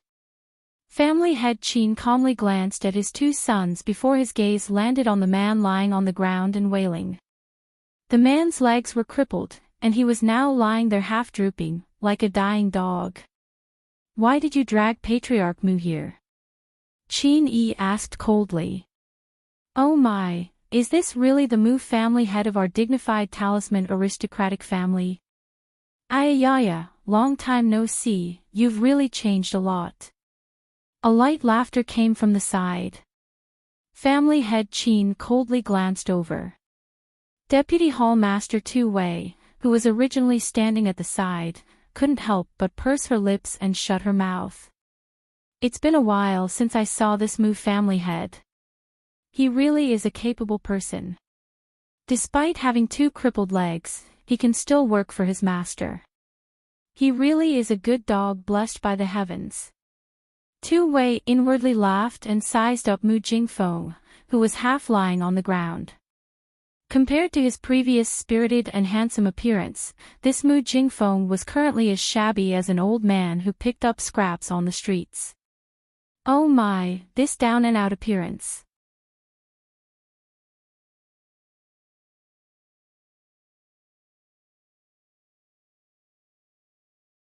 Chapter 5206. If it weren't for the fact that his eyes were somewhat similar, Vice Hall Master Tu Wei simply wouldn't dare to recognize this person. In the past, Mu Jingfeng could be considered to be a good-looking man, but now, she couldn't bear to look at him. Mu Jingfeng was also considered a member of their hidden moon hole. However, ever since the previous failure to encircle and annihilate the Mu family and Mu Jingfeng's legs were burned by His Highness the Crown Prince, Tu Wei no longer had any intention of making use of this cripple. What good was a man whose legs were crippled and could no longer stand up useful? Speaking of which, she had always left him in some corner of the hidden moon hall and didn't care about him for so long. If she didn't see him again today, she wouldn't even remember where he died. Unexpectedly, this Mu Jingfeng still had some tricks up his sleeve. From the looks of it, who knew when he defected to Master? Tu Wei was a little dissatisfied. This Mu Jingfeng defected to Master, yet he didn't even tell her. She had wasted a lot of mutation pills for him previously.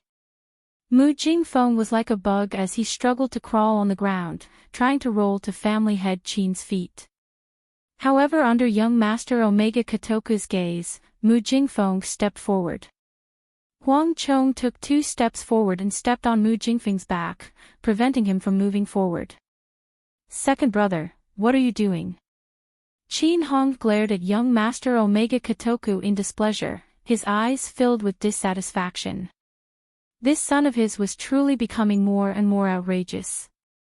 As the saying goes, even if you want to beat a dog, you still have to look at the face of its owner. Family head Qin would also feel that he had lost a lot of face for treating his subordinate like this in front of him. Qin Chao couldn't help but shout excitedly, "Second young master. Don't go overboard. No matter what, Mu Jingfeng is now considered master's subordinate. Aren't you afraid of chilling the hearts of your subordinates by doing this?"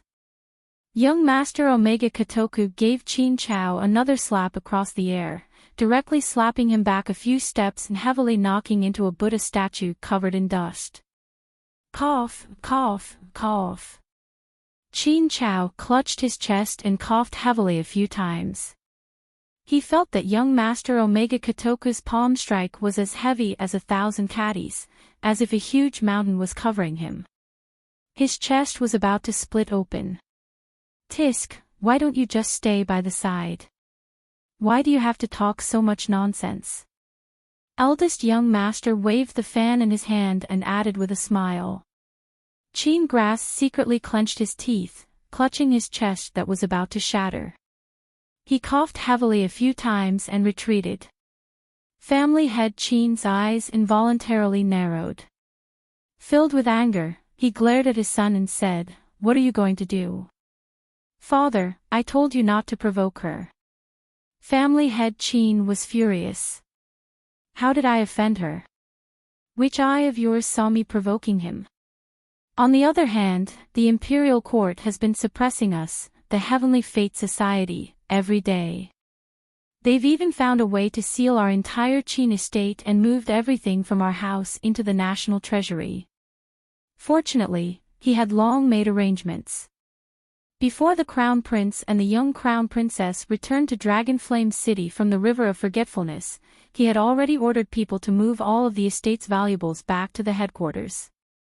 Even so, those large items, as well as property deeds, were all confiscated. Their losses were disastrous. Not to mention that His Highness the Crown Prince was like a mad dog, leading people to search their Qin estate's shops in the capital all day long. It caused their Qin family to be unable to make ends meet, and all of their valuable shops were completely sealed. You're tuning into the LoveLore Library YouTube channel. We're so grateful for your support, and don't forget to subscribe to join us on this incredible journey through captivating stories. Your generosity through donations truly makes a world of difference, as it's the primary source of revenue that allows me to expand and enhance this channel for you.